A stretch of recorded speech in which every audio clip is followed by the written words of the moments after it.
open for debate is the renewal of 702 of FISA, the Foreign Intelligence Surveillance Act, Section 702. 702 is essential. It has provided successes, and it has provided those successes against our adversaries. However, there have been, and there continue to be, many abuses of FISA. It must be reformed. Our first step is that we must be honest with the American people. Today, I am going to be looking to each of you for honesty, an acknowledgement that FISA has been abused.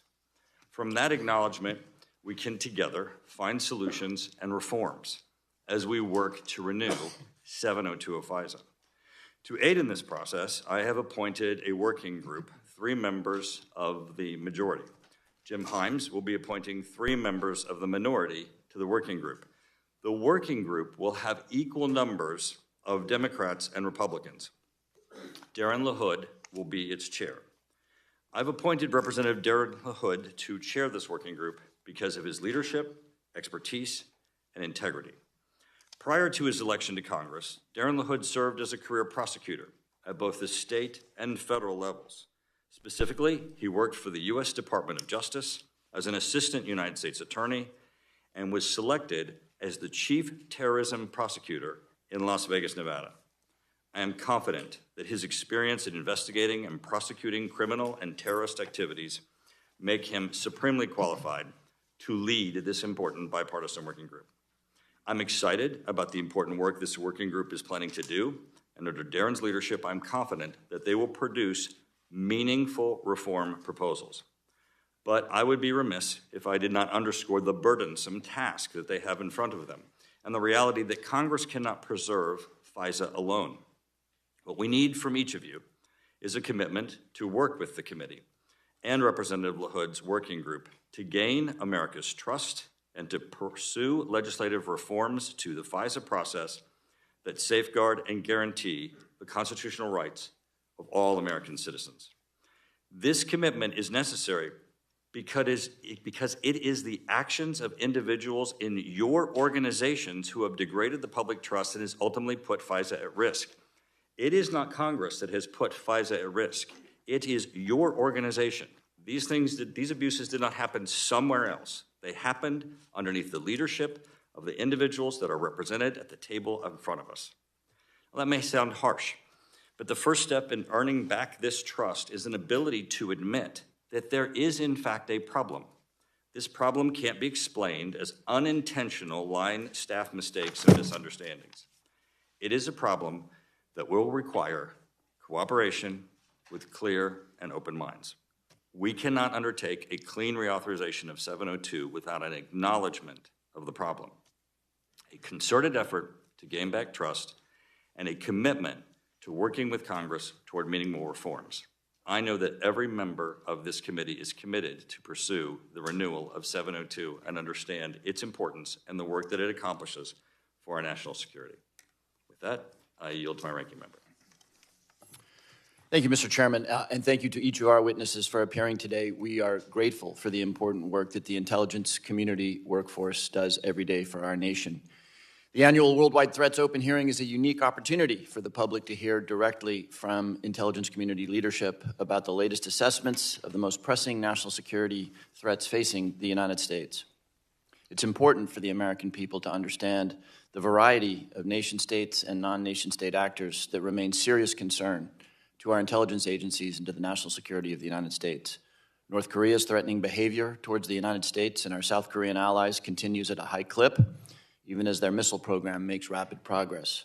Iran's malign, particularly malign and threatening behavior in the region and towards the United States threatens us in the region, our allies in the region, and I fear that Iran's nuclear program has advanced to a point where we would have little warning if they decided to produce weapons-grade enriched uranium and move on to the weaponization of that uranium.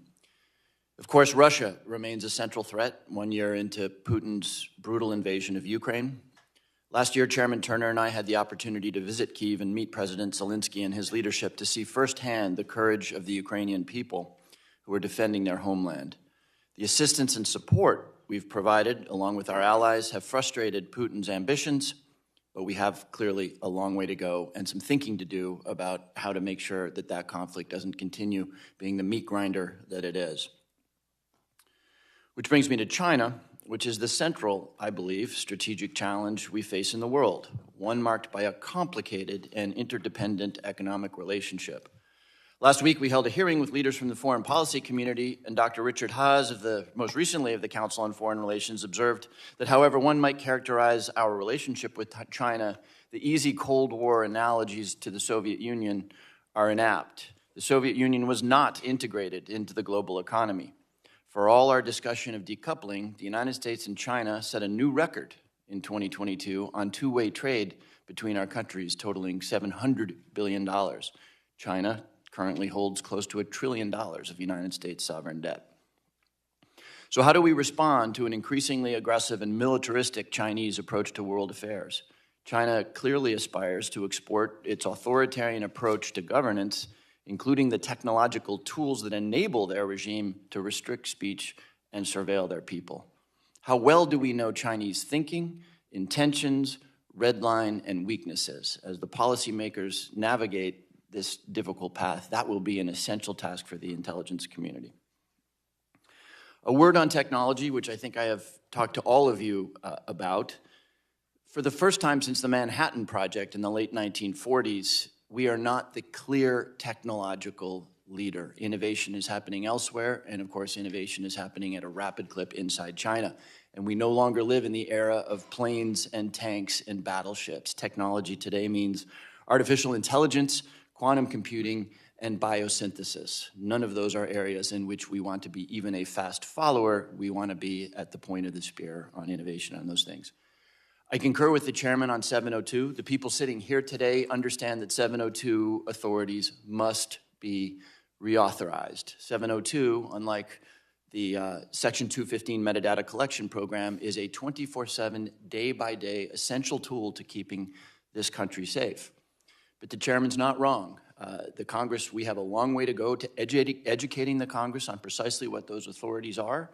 I would note that many of the abuses that the chairman made reference to or misbehavior occurred not under FISA 702, but under other FISA authorities. And I note that just because we have a long way to go in educating the Congress of the United States and the people of the United States about exactly what it is that we're talking about. And you have a long way to go to validating my statement that this is a 24/7, day-by-day, essential tool to keeping the American people safe. So I look forward to our conversation, concur in the chairman's view that we are committed to pursuing the important work of this committee in a bipartisan, thoughtful, and constructive way, and welcome you again to testimony here today. Thank you, Congressman Haynes. We now turn to Avril Haines, Director of National Intelligence, who will be presenting the opening statement on behalf of the panel. Welcome and thank you for your leadership, Director Haynes. Thank you very much. Thank you, Chairman Turner, Ranking Member Haynes, members of the committee. Thank you for the opportunity to be here today alongside my wonderful colleagues and on behalf of the extraordinary public servants we lead in the intelligence community to present the IC's annual threat assessment. Before I start, I just want to publicly thank the men and women of the intelligence community whose work we're presenting today. From the collector to the analyst and everybody in between who made it possible for us to bring you the annual threat assessment in hopes that this work will help keep our country safe and prosperous, thank you. This year's assessment notes that during the coming year, the United States and its allies will face an international security environment that is dominated by two sets of strategic challenges that intersect with each other and existing trends to intensify their national security implications. First, great powers, rising regional powers, and an evolving array of non-state actors are vying for influence and impact in the international system, including over the standards and rules that will shape the global order for decades to come.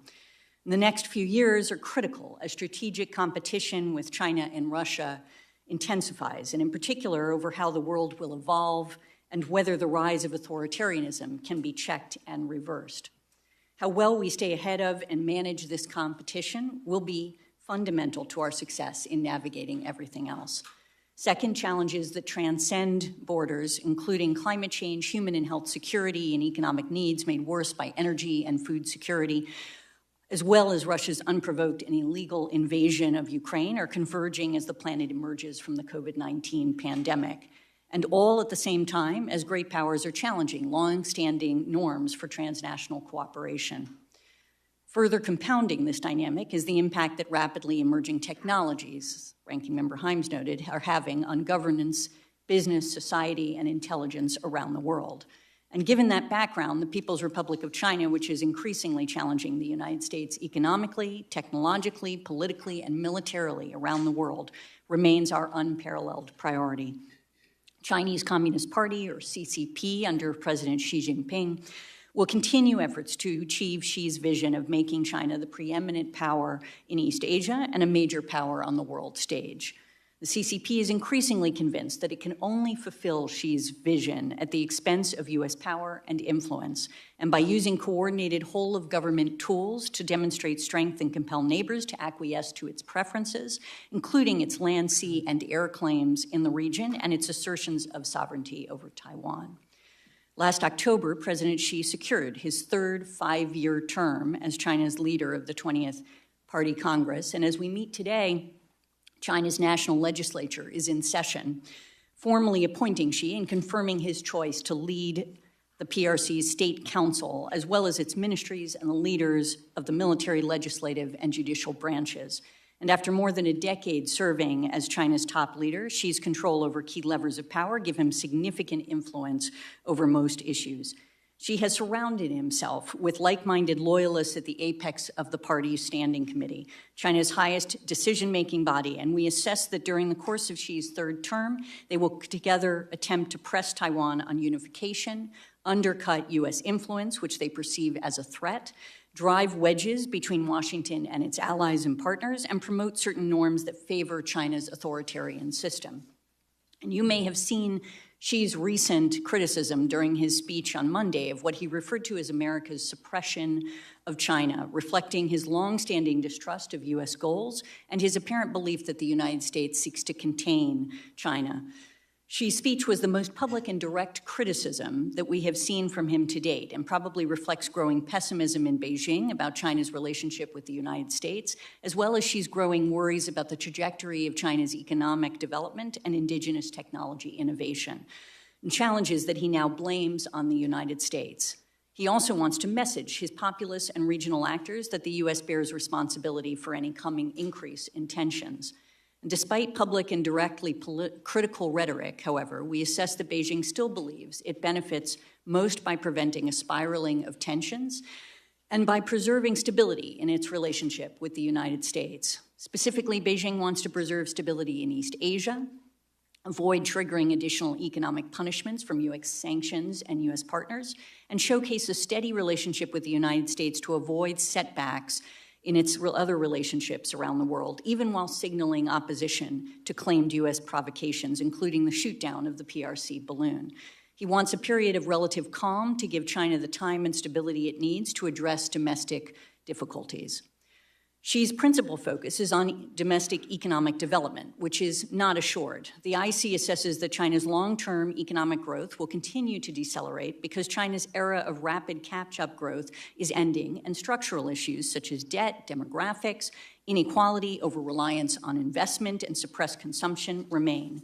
And although the CCP may find ways to overcome its structural challenges over the long term, in the short term, the CCP continues to take an increasingly aggressive approach to external affairs, pursuing the goal of building a world-class military, expanding its nuclear arsenal, pursuing counter-space weapons capable of targeting U.S. and allied satellites, forcing foreign companies and coercing foreign countries to allow the transfer of technology and intellectual property in order to boost its indigenous capabilities, continuing to increase global supply chain dependencies on China with the aim of using such dependencies to threaten and cut off foreign countries during a crisis, expanding its cyber pursuits and increasing the threat of aggressive cyber operations against the U.S. homeland and foreign partners, and expanding influence operations, including through the export of digital repression technologies. The CCP will also seek to reshape global governance in line with his preferences and governance standards that support its monopoly of power within China. Beijing is elevating PRC candidates and policies at the UN, attempting to gain buy-in for Xi's development and global initiatives, promote blocs like the Shanghai Cooperation Organization as a counterweight to the West, and shape multilateral groupings such as the formerly 17+1 Forum in Eastern Europe, but with mixed success.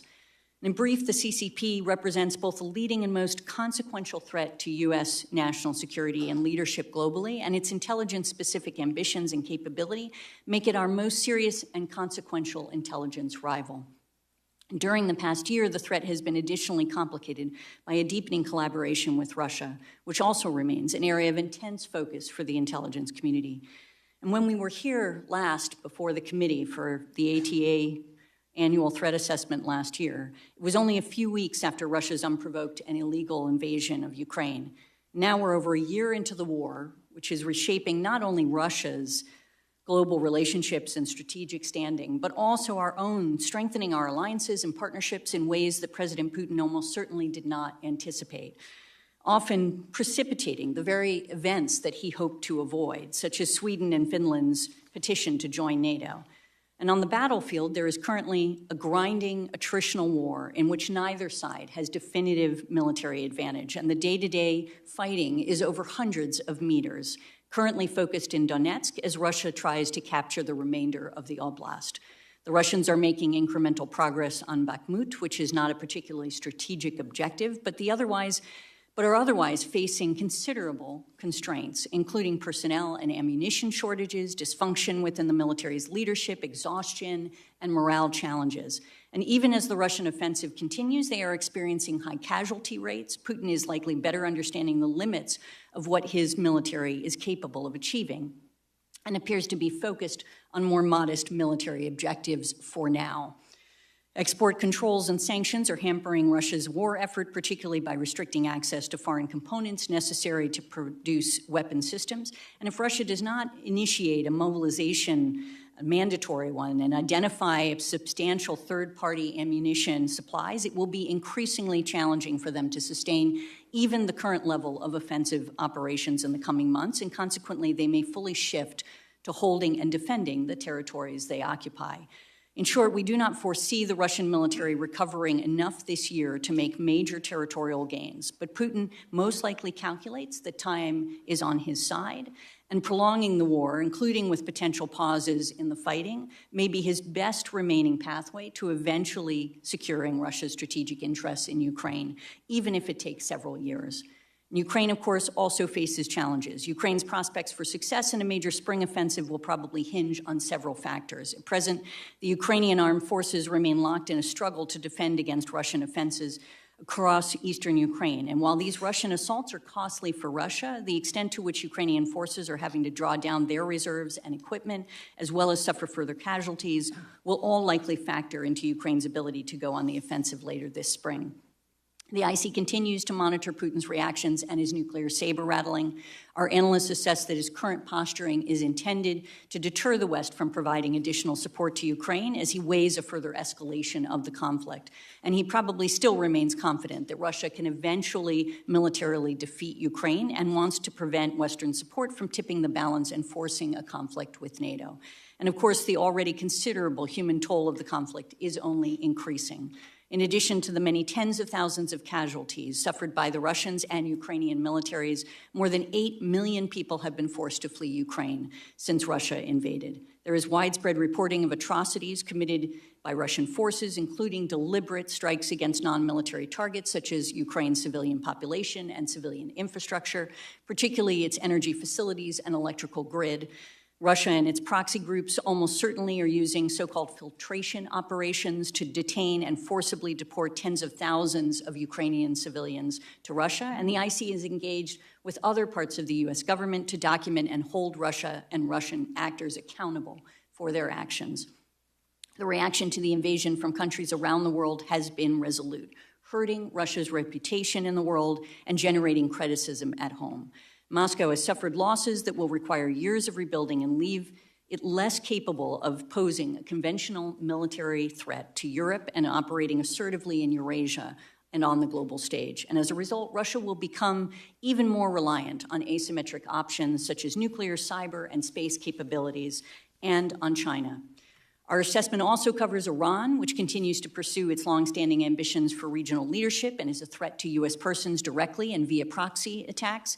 Iran also remains a threat to Israel, both directly and indirectly through its support of Lebanese Hezbollah and other proxies. And most concerning, Iran has accelerated the expansion of its nuclear program, stating that it is no longer constrained by any JCPOA limits and has undertaken research and development activities that would bring it closer to producing the fissile material for completing a nuclear device following a decision to do so. North Korea similarly remains a proliferation concern as it continues its efforts to steadily expand and enhance its nuclear and conventional capabilities, targeting the United States and our allies, periodically using aggressive and potentially destabilizing actions to reshape the regional stability environment in its favor and to reinforce its status as a de facto nuclear power.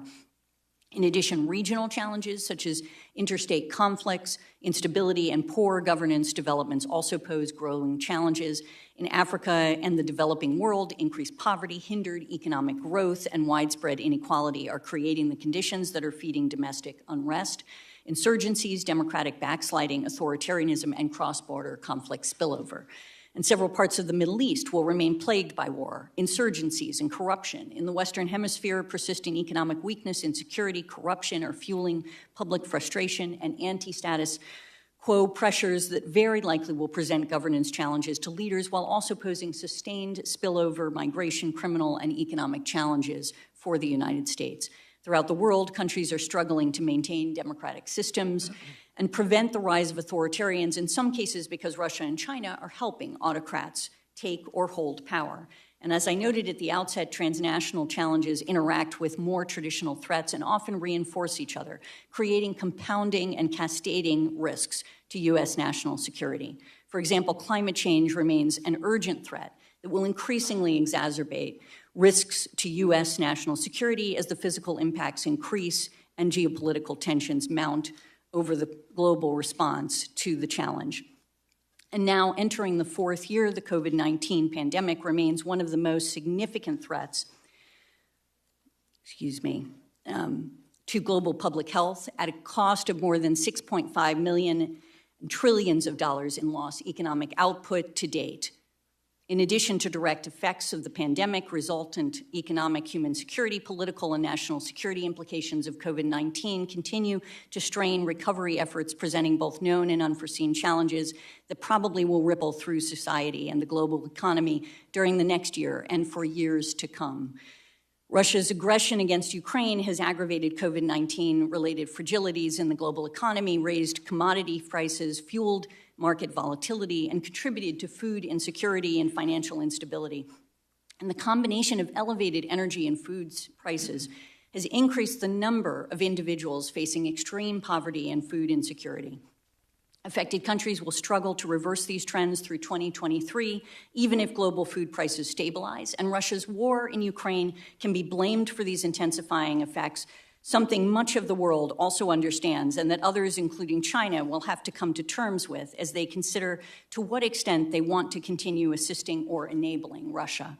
And climate change, the pandemic, and conflicts are exacerbating irregular migration and in the Western Hemisphere push and pull factors that drive migrants to the United States, such as deteriorating socioeconomic and security conditions, misperceptions of U.S. policies, and employment opportunities in the United States will almost certainly persist through 2023. And please forgive me because apparently the last 2 pages of my did not print out on this, so I'm just going to grab my extra copy. Oh, for heaven's sakes. Okay. Transnational criminal organizations exploit migrants through extortion, kidnapping, and human trafficking, including sex trafficking and forced labor. And these organizations also continue to pose a direct threat through the production and trafficking of lethal illicit drugs, massive theft, financial and cyber crimes, money laundering, and eroding the rule of law in partner nations. In particular, the threat from illicit drugs is at historic levels, with the robust supply of synthetic opioids from Mexican TCOs continuing to play a role in driving American overdose to over 100,000 annually. And terrorism, of course, remains a persistent threat, but the problem is evolving. Individuals and cells adhering to ideologies espoused by ISIS, Al-Qaeda, and transnational, racially and ethnically motivated violent extremist movements in particular pose significant threats to U.S. persons, facilities, and interests. And then two indirect threats that I think are worth highlighting. New technologies, particularly in the fields of artificial intelligence and biotechnology, are being developed and proliferating faster than companies and governments are able to shape norms governing their use, protect privacy challenges associated with them, and prevent dangerous outcomes that they can trigger. The convergence of emerging technologies is likely to create breakthroughs that are not as predictable and that risk a rapid development of more interconnected asymmetric threats to U.S. interests. Relatedly, foreign states' malicious use of digital information and communication technologies will become more pervasive, automated, targeted, and complex during the next few years, threatening to distort publicly available information and probably outpacing efforts to protect digital freedoms and at the same time educate audiences on how to distinguish fact from propaganda. Authoritarian governments usually are the principal offenders of digital repression, and of course democracies with open information environments are the most vulnerable. In closing, I want to bring to your attention the absolutely crucial authority that both Chairman Turner and Ranking Member Haynes discussed will expire at the end of the year if Congress does not act, which is 702 of the Foreign Intelligence Surveillance Act. I can tell you without hesitation that Section 702 was relied upon in gathering intelligence that was relevant to putting together this assessment, as it is hard to overestimate the importance of this authority to our work every day. FISA Section 702 provides unique intelligence on foreign intelligence targets at a speed and reliability that we cannot replicate in any other authority. Section 702 was originally enacted to enable the U.S. government to quickly collect on the communications of terrorists located abroad. The authority allows the IC to acquire foreign intelligence from non-U.S. people located outside of the United States who are using U.S. electronic communication service providers. 702 is still vital to our counterterrorism mission, as evidenced by its key role in the U.S. government's operation against former al-Qaeda leader Ayman al-Zawahiri. But 702 is now principally relied upon for vital insights across a range of high-priority threats, including China, malicious cyber actors targeting U.S. critical infrastructure, weapons proliferation, attempting to evade sanctions to deliver precursor chemicals to hostile actors, and even key intelligence related to threats emanating from Russia, North Korea, Iran, and I'll say China again. I realize that Section 702 is a powerful authority, and it's incumbent on all of us in the intelligence community to ensure that the privacy and civil liberties interests of Americans are built into its design and implementation at every level. And over the last many years, we have significantly expanded oversight and dedicated resources to compliance in order to do just that. And we welcome the opportunity to work with you on reauthorizing this critical authority and building in your trust. Thank you for your patience, and we'll look forward to your questions. Thank you. Well, Director Haynes, it was incredibly impressive to watch you to continue to read your statement while looking through your file. I don't know that any of us would have been able to do that, but Director Burns for the win. That was great. As always. Yeah, excellent. We'll now begin with member questions, and I yield my time to Representative Darren LaHood, the chair of our FISA 702 working group. Darren? Well, thank you, Chairman Turner, and I want to thank the panel here today for your service to our country, and thank you for the work you do every day to keep our citizens safe and our country secure. I'm honored to be selected as the lead for this important working group on FISA reforms, and I'm excited to take on the necessary review. I concur with Chairman Turner that FISA, and specifically the authorities in Section 702, provide our intelligence community with an invaluable and irreplaceable tool that supports our national security apparatus in the fight against our foreign adversaries. As a former assistant U.S. attorney and specifically as a chief terrorism prosecutor overseeing the investigations and criminal prosecutions of terrorist activities, I fully understand the value of FISA as an incredible collection asset in our fight against ongoing global and terrorist threats.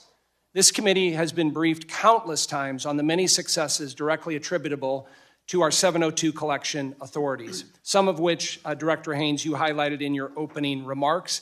And I would also comment, I know General Nakasone last month, or I guess in January, you spoke to the Privacy and Civil Liberties Oversight Board on the value of 702. In that speech, you talked about this authority provides the U.S. government with irreplaceable insights, whether we are reporting on cybersecurity threats, counterterrorism threats, or protecting U.S. and allied forces. FISA Section 702 has helped us understand the strategic intention of the foreign governments we are most interested in, including the PRC, Russia, Iran, and North Korea. Unfortunately, there are far too many members of Congress on both sides of the aisle that question whether the executive branch can be trusted with this powerful tool. And that's because of in the past and currently there's been abuses and misuses of 702 by the FBI. From where I sit today, I believe that a clean legislative reauthorization of 702 is a non-starter. To reiterate what the chairman said, you must first acknowledge that a problem exists before we can formulate meaningful reforms to build back trust and confidence in the FISA process. Director Wray, I want to start with you and ask, are you willing to acknowledge that the FBI has committed abuses and violations in its use of FISA, and is that defensible? Well, first off, no violations are defensible, in my view. It's important to distinguish, as I think both the ranking member and the chair may have, between things that happen with Title I FISA, for example, that were at issue in the Inspector General report related to the Crossfire Hurricane matter, which, as I've said before, describes conduct that I consider totally unacceptable and unrepresentative of the FBI, and we implemented all sorts of reforms that I could go into on that. Then over on the 702 side, there have been compliance incidents that have to be addressed, and we have taken all sorts of steps that I could walk the committee through here to address that issue. And what's important to note about that is that all of the reports to date that have been shared with the public and I think with the Congress about 702 compliance issues all predate, that is the conduct at issue, predate all these reforms, which is why it's so important for me to be able to let the committee know, and this will be coming in more detail in the next OD&I report that comes out in late April, I think it is, that we have now seen a 93% decrease year over year from 21 to 22 in the number of U.S. person queries made by the FBI. And that's not just an aberration of that 1 year. If you compare it to 2020, so the year before that, it's about an 85% increase. So it's a dramatic increase in the judiciousness with which our people are running their queries. And we are absolutely committed to making sure that we show you, the rest of the members of Congress and the American people, that we're worthy of these incredibly valuable authorities. Well, I appreciate you mentioned that. I would say because of a number of these abuses and non-compliance issues with the FBI, would you agree that the FBI has a trust issue with the American public and specifically with members of Congress? Well, certainly, anytime we have anybody who has a trust issue with us, we want to try to address it. I think when I look at the American people more broadly, I think a lot of it is reaction to specific cases and things here and there, but I will tell you that I see the American people showing up in droves to come work at the FBI. Putting that to the side, we clearly have work to do, and we're eager to do it with this committee to show that we can be worthy stewards of these important authorities. And so if there are questions that need to be answered, I understand completely why those questions are being raised. We brought them on ourselves. And I want to make sure that we can show you that we can answer those questions. And how do you give reassurance to the American people that their civil liberties are going to be protected? Well, the changes that I started describing at a high level include all sorts of things. So that's everything from system changes that prevent even inadvertent compliance incidents. That's new safeguards, new approvals, new oversights, all sorts of mandatory enhanced training. I created and stood up an entire new Office of Internal Audit that did not exist at the FBI before, and brought in a former agent who's also a former Big Four accounting firm partner to run that Office of Internal Audit. And that office is focused exclusively on FISA compliance. Ultimately, in the long run, we want that office to take on other kinds of compliance too. But because of the importance of this issue, because of the importance of the concerns that you and others have framed We've dedicated that Office of Internal Audit to focus exclusively on this important authority and compliance with it. So those are some of the things. Obviously, there's a lot more that I could get into, but I'm sympathetic to the time constraints here. Well, thank you for that. Unfortunately, I believe that the FBI does have a significant trust issue with members of Congress, and that's part of what we'll deal with the working group. And I would say that trust has only been made worse by the recently declassified Section 702 compliance report covering December 2019 through May of 2020. In that report, there was a number of concerning things that were brought forward. There was queries done inappropriately by the FBI on a local political party. And then secondarily, included in there was one specific instance of abuse involving multiple queries of a sitting member of Congress in the FBI's FISA databases. Buried in a footnote of the declassified assessment, this specific incident described as follows. Quote, an intelligence analyst with the FBI conducted multiple queries using only the name of a U.S. congressman. The 707 report describes the specific facts that led the analyst to conduct these queries. These queries retrieved unminimized FISA-acquired information, including Section 702 acquired products that were opened. FBI advised that no minimized FISA-acquired information was disseminated or used in any way.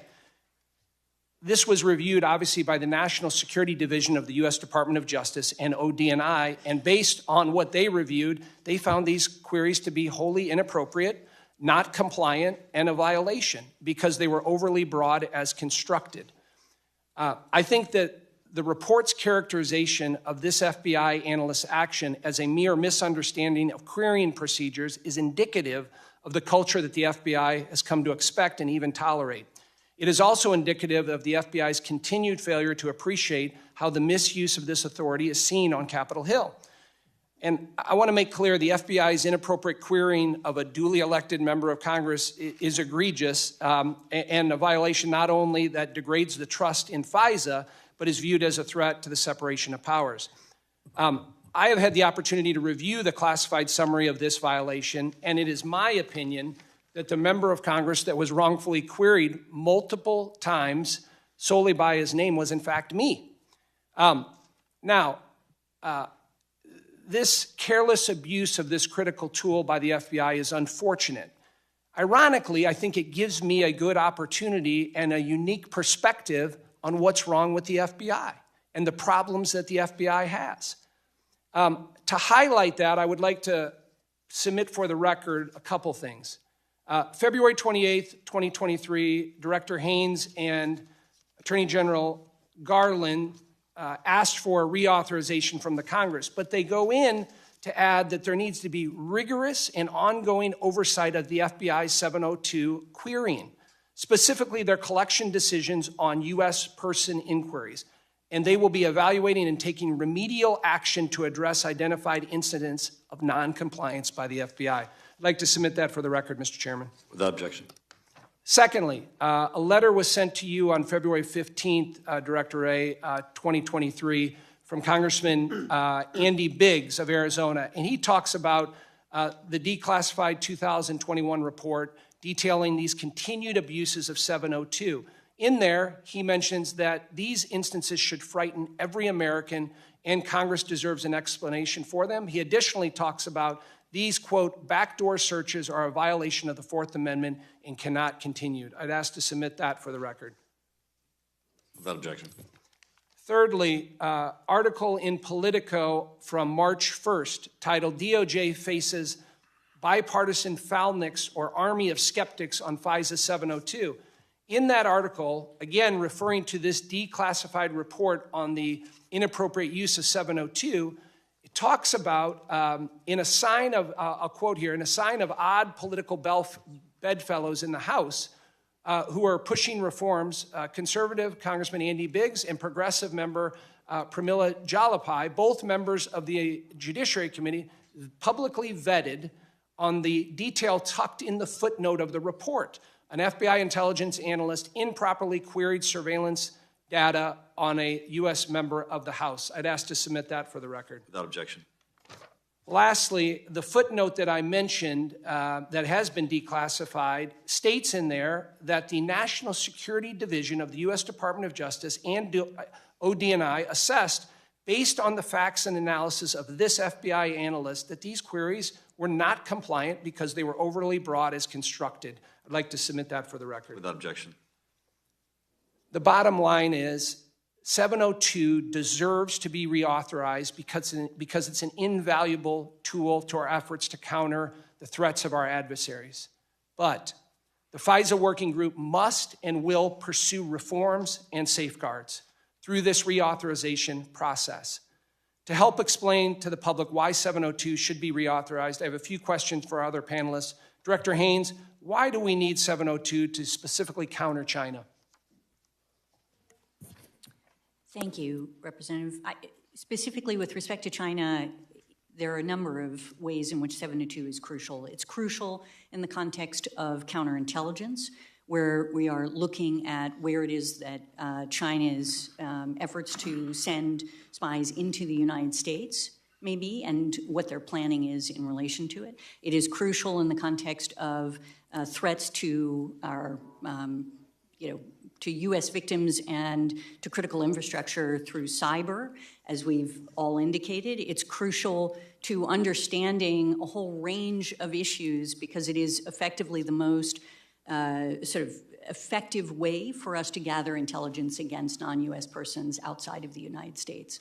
Thank you. And Director Burns, what does 702 mean for the CIA's ability to counter China? It's crucially important for all the reasons, sir, that Director Haynes just mentioned. It also enables us to focus on efforts to evade sanctions, to steal intellectual property, to obtain sensitive technologies as well. And so in all those areas, it's extremely important. And Director Nakasone, can you quantify in some way how vital 702 is to the NSA's efforts to counter China? And I know you specifically referenced a number of incidents that in your speech in January. I would quantify it, Congressman, by saying it is the number one authority that we need. I can go into closed session with regards to the specific areas where it is so important. Thank you.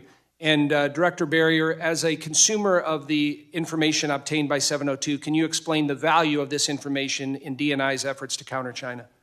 Yes, I can. As an all-source intelligence agency, while we don't do FISA collection, we certainly benefit from the insights we get from that. We bake that into our all-source analysis to illuminate threats for the Department of Defense and the nation. Thank you for that. In closing, I'm honored by Chairman Turner's selection as the chair of the FISA Working Group, and I'm energized to begin our bipartisan work with the Judiciary Committee and our Senate colleagues to reform and reauthorize this vital tool. I also look forward to working with all of you here before us today and request your cooperation in this endeavor. Thank you, and I yield back, Mr. Chairman. Thank you, Member Haines. Thank you, Mr. Chairman, and thank you again to our witnesses. My good friend from Illinois put a lot on the table there, much of which, unfortunately, I was not briefed on. So, Director Wray, I'd love to start just by giving you a minute or two to respond if you would like, but I'd like you to keep it to a minute or two if you would. Obviously, there's a lot to say, so I'll be very brief. I completely understand Congressman LaHood's concerns and everything he read. The main point I would make for today's purposes is that all of those problems, and they are problems, all of those compliance violations, and they are violations, predate all of these reforms that I was trying to summarize. And so my hope is that we will be able to show by working with the working group how these reforms will prevent stuff like what you described from happening again in the future. Thank you, Director Wray. I'm going to direct my next question to Director Haynes and Director Burns. We spend a lot of time thinking about the mechanics and tactics of what conflict with China would look like, and we don't spend a lot of time thinking about the economics of tension leading to ultimately conflict were that to occur. This is not current, but RAND did a study in which they estimated that Chinese GDP in the event of a conflict would contract by a staggering 25 to 35%. U.S. GDP could contract by 5 to 10% if there was conflict in the Taiwan Strait. So the perplexing thing here is this is a country that really the sole reason that it has been able to achieve the economic growth that it has, to the point where today it's on an aggregate basis the largest economy in the world, has been engagement with the world. Licit engagement through trade and other things, and illicit engagement through the stealing of IP, the manipulation of currency rates over time, et cetera. So So I wonder, two-part question, can you paint a picture of if tensions continue to be exacerbated, leading to a point where there is conflict, what that would look like for the global economy, for the Chinese economy, and most importantly, help me understand why a Chinese leader would risk the golden goose, essentially. I'll start. So I think to your point, Representative, it is not our assessment that China wants to go to war. And that is something I think to start with. In other words, they are, we continue to assess that, for example, even with respect to Taiwan, that they would prefer to achieve unification through peaceful means as opposed to through a use of force. They nevertheless are utterly committed to unification, and I think that is the challenge. In other words, she has made it quite clear that that is something that has to happen. And as a consequence, if they believe that peaceful unification is not an option, then they are in the potential for actually trying to achieve it militarily, and they are certainly planning for that potential. And then in terms of the impact that it would have, I think, obviously it depends on what the conflict looks like. But to your point again, I think it's absolutely right that this is, any conflict is likely to have enormous economic implications. And one of the things that we have certainly looked at and that others, within the government, Treasury and Commerce and so on, have looked at is the implications with respect to Taiwan of a disruption of their materials, particularly their semiconductors. And we've, studies show that it would actually have an absolutely enormous implications for the global financial economy if there were disruption to Taiwan's semiconductor production. Because really, Taiwan, the semiconductors, the chips that come out of Taiwan are present in virtually every category of electronic devices around the world. Leave it at that. Director, I know CIA conducts economic work and economic assessment, so I'd be interested in your view. Sure, and I would just add two examples to what Director Haines said in terms of the calculus of the Chinese leadership, both on Taiwan and in terms of its relationship with Russia. I think on Taiwan, well, as Director Haines said, we don't see evidence today that she has made a decision to invade Taiwan. I would never underestimate the ambitions of the current Chinese leadership in that regard or their determination. I do think that nobody has watched more intently Vladimir Putin's experience in Ukraine than Xi Jinping has. And I think he's been sobered to some extent, at least it's our analysis, by the extent to which the West was able to maintain solidarity and absorb some short-term economic costs in the interest of imposing even greater long-term economic costs on Russia. That's something that President Xi has to weigh as he comes out of zero COVID, tries to restore Chinese economic growth, tries to engage with, the rest of the global economy. And I think that also, weighs in his decision about whether or not to supply lethal equipment to Russia. We see clear evidence that the Chinese leadership is considering that, not that it's made a decision, not that it's begun lethal shipments. But there again, I think that economic factor, as Director Haines said, has to weigh significantly in the calculus of the Chinese leadership.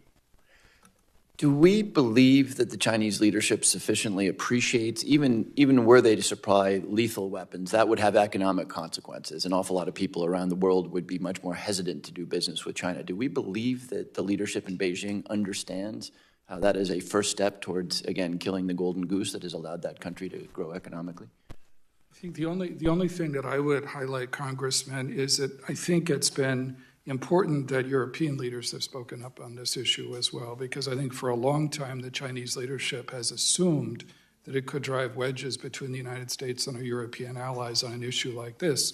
I think the fact that several prominent European leaders have spoken out directly about this is a very important step. Thank you. Second category of questions is on technology, and I want to be respectful of my colleagues' time, so I'm going to direct the questions to General Nakasone and General Berrier. I had the opportunity last week to visit CIA and see the work that's been done by the director in terms of technological innovation. Director Burns has made it a strategic priority. He hired somebody from the outside to be Chief Technology Officer. The visit was amazing. This new Chief Technology Officer cleared out offices, created an open floor space. There's free snacks. They're just missing a millennial playing the guitar to reproduce what you see in Palo Alto every day in the middle of CIA headquarters. So with that as context, what are you guys doing? I'll start with you, General Nakasone. What are you guys doing that is as tangible as what CIA has done to make sure that we are at the cutting edge of technological innovation? One of the things we've done, Ranking Member, is look at different partners. This is the key piece of what we've learned from Russia, Ukraine. The private sector has been incredibly helpful in terms of where we need to go in being able to thwart what Russia has attempted to do in Ukraine. We've opened up a cyberspace collaboration center, an unclassified building where our analysts go to engage with the private sector and members of the defense industrial base to do two things. One is to provide information in the defense industrial base in terms of what is going on in the domain of cyberspace. Two is to also get information from what we're seeing out there. What are the new leads? What are the things that we have to be able to emphasize? The coming decade is certainly a decade where cyberspace will be dominant. One of the things that we believe is that we have to have those partnerships that are so critical. General Berrier. Congressman, our innovation engine is really fueled by this thing called Nitapedia. This is where where companies can come in with great ideas on how they might be able to help the defense intelligence enterprise. We evaluate those ideas, we meet with those folks, and then we try to pull their ideas in. Our two major focus areas right now are AI and ML for our program called MARS, the Machine Assisted Analytic Rapid Repository System, which will revolutionize the way we do foundational military intelligence, really pulling in swaths of data to make that environment much richer for our analysts. And the other piece is really our MASN sensor modernization to be able to take all of those varieties of signals that are out there that are new and unique and be able to pull them into our MASN enterprise. That's the focus of DI. Thank you. General Berrier, I appreciate that, and I'm glad you highlighted openness to outside companies that are not the traditional primes. I think that only gets you about a third of the way there, because I've just heard too many stories of innovative companies who just have no hope of navigating the acquisition process and authorities and everything else, even though they may have cutting-edge technology far better than what would be. So I'm going to follow up with you on that and yield back my time. Thank you, Mr. Chairman. Thank you, Dr. Winstrup. Well, thank you, Chairman Turner, Ranking Member Haynes, and all of you for being here today. Director Haynes, you cut right to it today about the challenges that we face as a nation, the threats that we have. Threats to our country are not new, but some of the forms of those threats are new, and I want to talk about that a little bit. The Chinese Communist Party is very assertive. They want to destabilize us as much as they can, and they're getting pretty good at it. So the growing concerns I have are the development of adversaries' biological weapons is of great concern to me, and also the flow of illicit fentanyl coming into our country, which even in a meeting with the Chinese ambassador, he admitted we sell the precursors. Those are legal products. You know, it's somebody else's problem after that. Well, it is our problem, and I do want to hold those accountable for these efforts to be held accountable at some point, and we've got to do a better job of that. And I think we need to address and invest in the resources we need to stop the scourge of this of fentanyl, illicit fentanyl, and also the creation of bioweapons is something we should be greatly concerned about, as with any weapon an adversary may carry. So it's our responsibility, I think, to really work together on these things as best we can. We had a panel a few weeks ago. Dr. Heather Wilson was there, and I asked how we could work together a little bit better in her eyes. And she mentioned how the law requires members of this committee to be kept fully and currently informed of the intelligence activities of the United States. That's this committee. It's not every member of Congress. It's not the general public, and we all get that. But for this committee, it has to happen, and we need to insist upon that. And we also need to insist on our side that we engender trust to the seriousness of this committee and the work that we have to do and our own professional responsibilities in this relationship. And I think we're at that point. I really do with this committee right now. But we have the responsibility of oversight as well as working with all of you. And in my mind, there can be no walls between us. There can be walls around us at times. There needs to be walls around us at times, but there should be no walls between us if we're going to be effective. And we really can only move at the speed of trust. And I feel like I've developed relationships with all of you. It's been very helpful to the work that we do on this committee, and I thank you for that. Sometimes we can do a little bit more. And so, Director Haynes, I know this committee has written you a few times about who the intelligence community consulted with regarding the assessment of COVID-19 and its origins. Now, I chair the select subcommittee on the pandemic, all things with the pandemic, and origins of COVID is important. And even yesterday in our hearing, every person on the committee, bipartisan, and every one of our panelists said, finding the origins of COVID is an important project we need to continue and try to get to.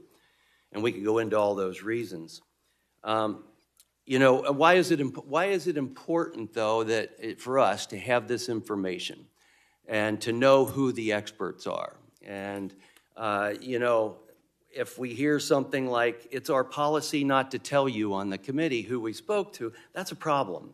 And it is important who you spoke to. Because if who someone spoke to may have some personal bias or other agenda or political bias towards their conclusions. I mean, look, you've seen all these agencies with different conclusions. Well, why is that?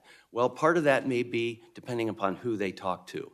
So that is important that we get that information. And it's my understanding that the DOE would be willing to show us their underlying report, especially their updated report. But since OD&I owns the assessment, you'd have to approve that. So what I'm going to ask is that you would approve that and get us that information so that we can move forward. And I would hope that we can also get the information of actually who they talk to. It's important to this committee. It's important to the country. So I guess I'm just asking, would you commit to that at this time? Thank you so much, Congressman.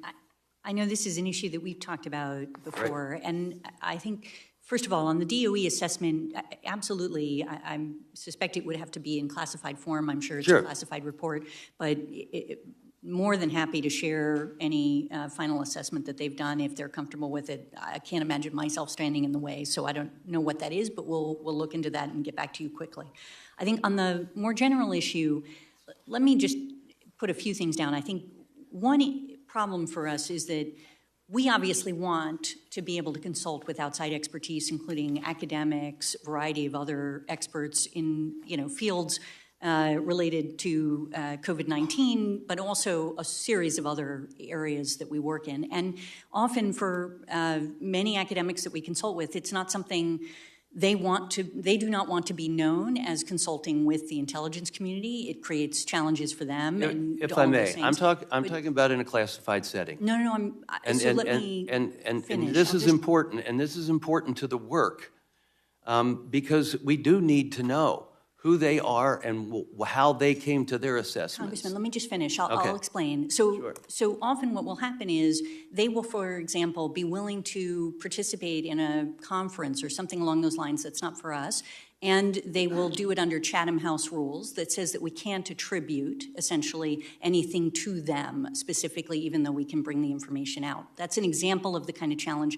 that we end up in. So we can't, what we have been able and willing to provide in classified or in unclassified, and we've given this obviously, is basically the backgrounds of various experts that we've consulted with, the actually published information that we've relied on, and answer any questions about how we got to a conference. Director, I'm going to need you to conclude. Got it. And I'll just finish with the last thing, which is that if there's anybody, sir, that you want us to talk to that you feel like we haven't, I commit to you that we will absolutely take those names and we will ensure that we are consulting with them as well. We're just trying to do the best job we can to, in the future, be able to predict a pandemic, prepare for it, to protect the American lives, and to prevent one if we can.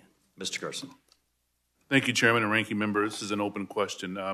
Last week, our committee heard from several respected leaders from the think tank community, and in their remarks, they presented differing views about whether a standalone open source agency is needed in the IC What are your views, and what are your agencies doing to incorporate open source reporting in its analysis to help counter the threats described in your remarks? I'll just start, but I think going to Director Burns and to General Berrier would be useful for you to hear what they're doing, because they are really centers of excellence in this area. We have been through a process whereby we've been trying to ensure that the open source work that is being done across the community essentially is as effective as possible in supporting the priorities across the intelligence community. And one of those issues that's come up is, how do we organize ourselves? How do we ensure we have the right talent? How do we ensure we're supporting the technology that's needed, and maintaining the partnerships with the private sector and otherwise that are important to this effort? And we had an external panel look at that, and we have received advice, and we are going to be establishing at ODNI and OSINT Executive, which is a small group. It'll be like a dozen folks if we go forward with this, basically to support the work that is being done across the intelligence community. The CIA is the functional manager for us on OSINT, and the DIA is the Defense Intelligence Enterprise Manager on this. So I'll turn to them. Sure. No, just to add, Congressman, I mean, I take very seriously the increasingly important role of open source information. We can't function effectively as an intelligence service, as the functional manager across the intelligence community, unless we put more resources, more drive, more energy into this issue. So I appointed a new director of our open source enterprise several months ago, and I'm really pleased with the drive and energy and creativity that he's bringing to this as well, not only to make better use of artificial intelligence and machine learning, because the challenge for us, for our analysts, is sifting through, the avalanche of information that's out there, sifting through the haystack to get to those needles that are going to matter most to human analysts, and doing it very quickly. And then to work with Director Haynes and General Berrier and our other partners in the IC to avoid duplication. So we're learning from one another's experiences. And then also, I think, to look at ways in which we can learn from one another on training, on governance issues as well. So I'm pleased with the progress we're making, but I'm determined to continue to drive this.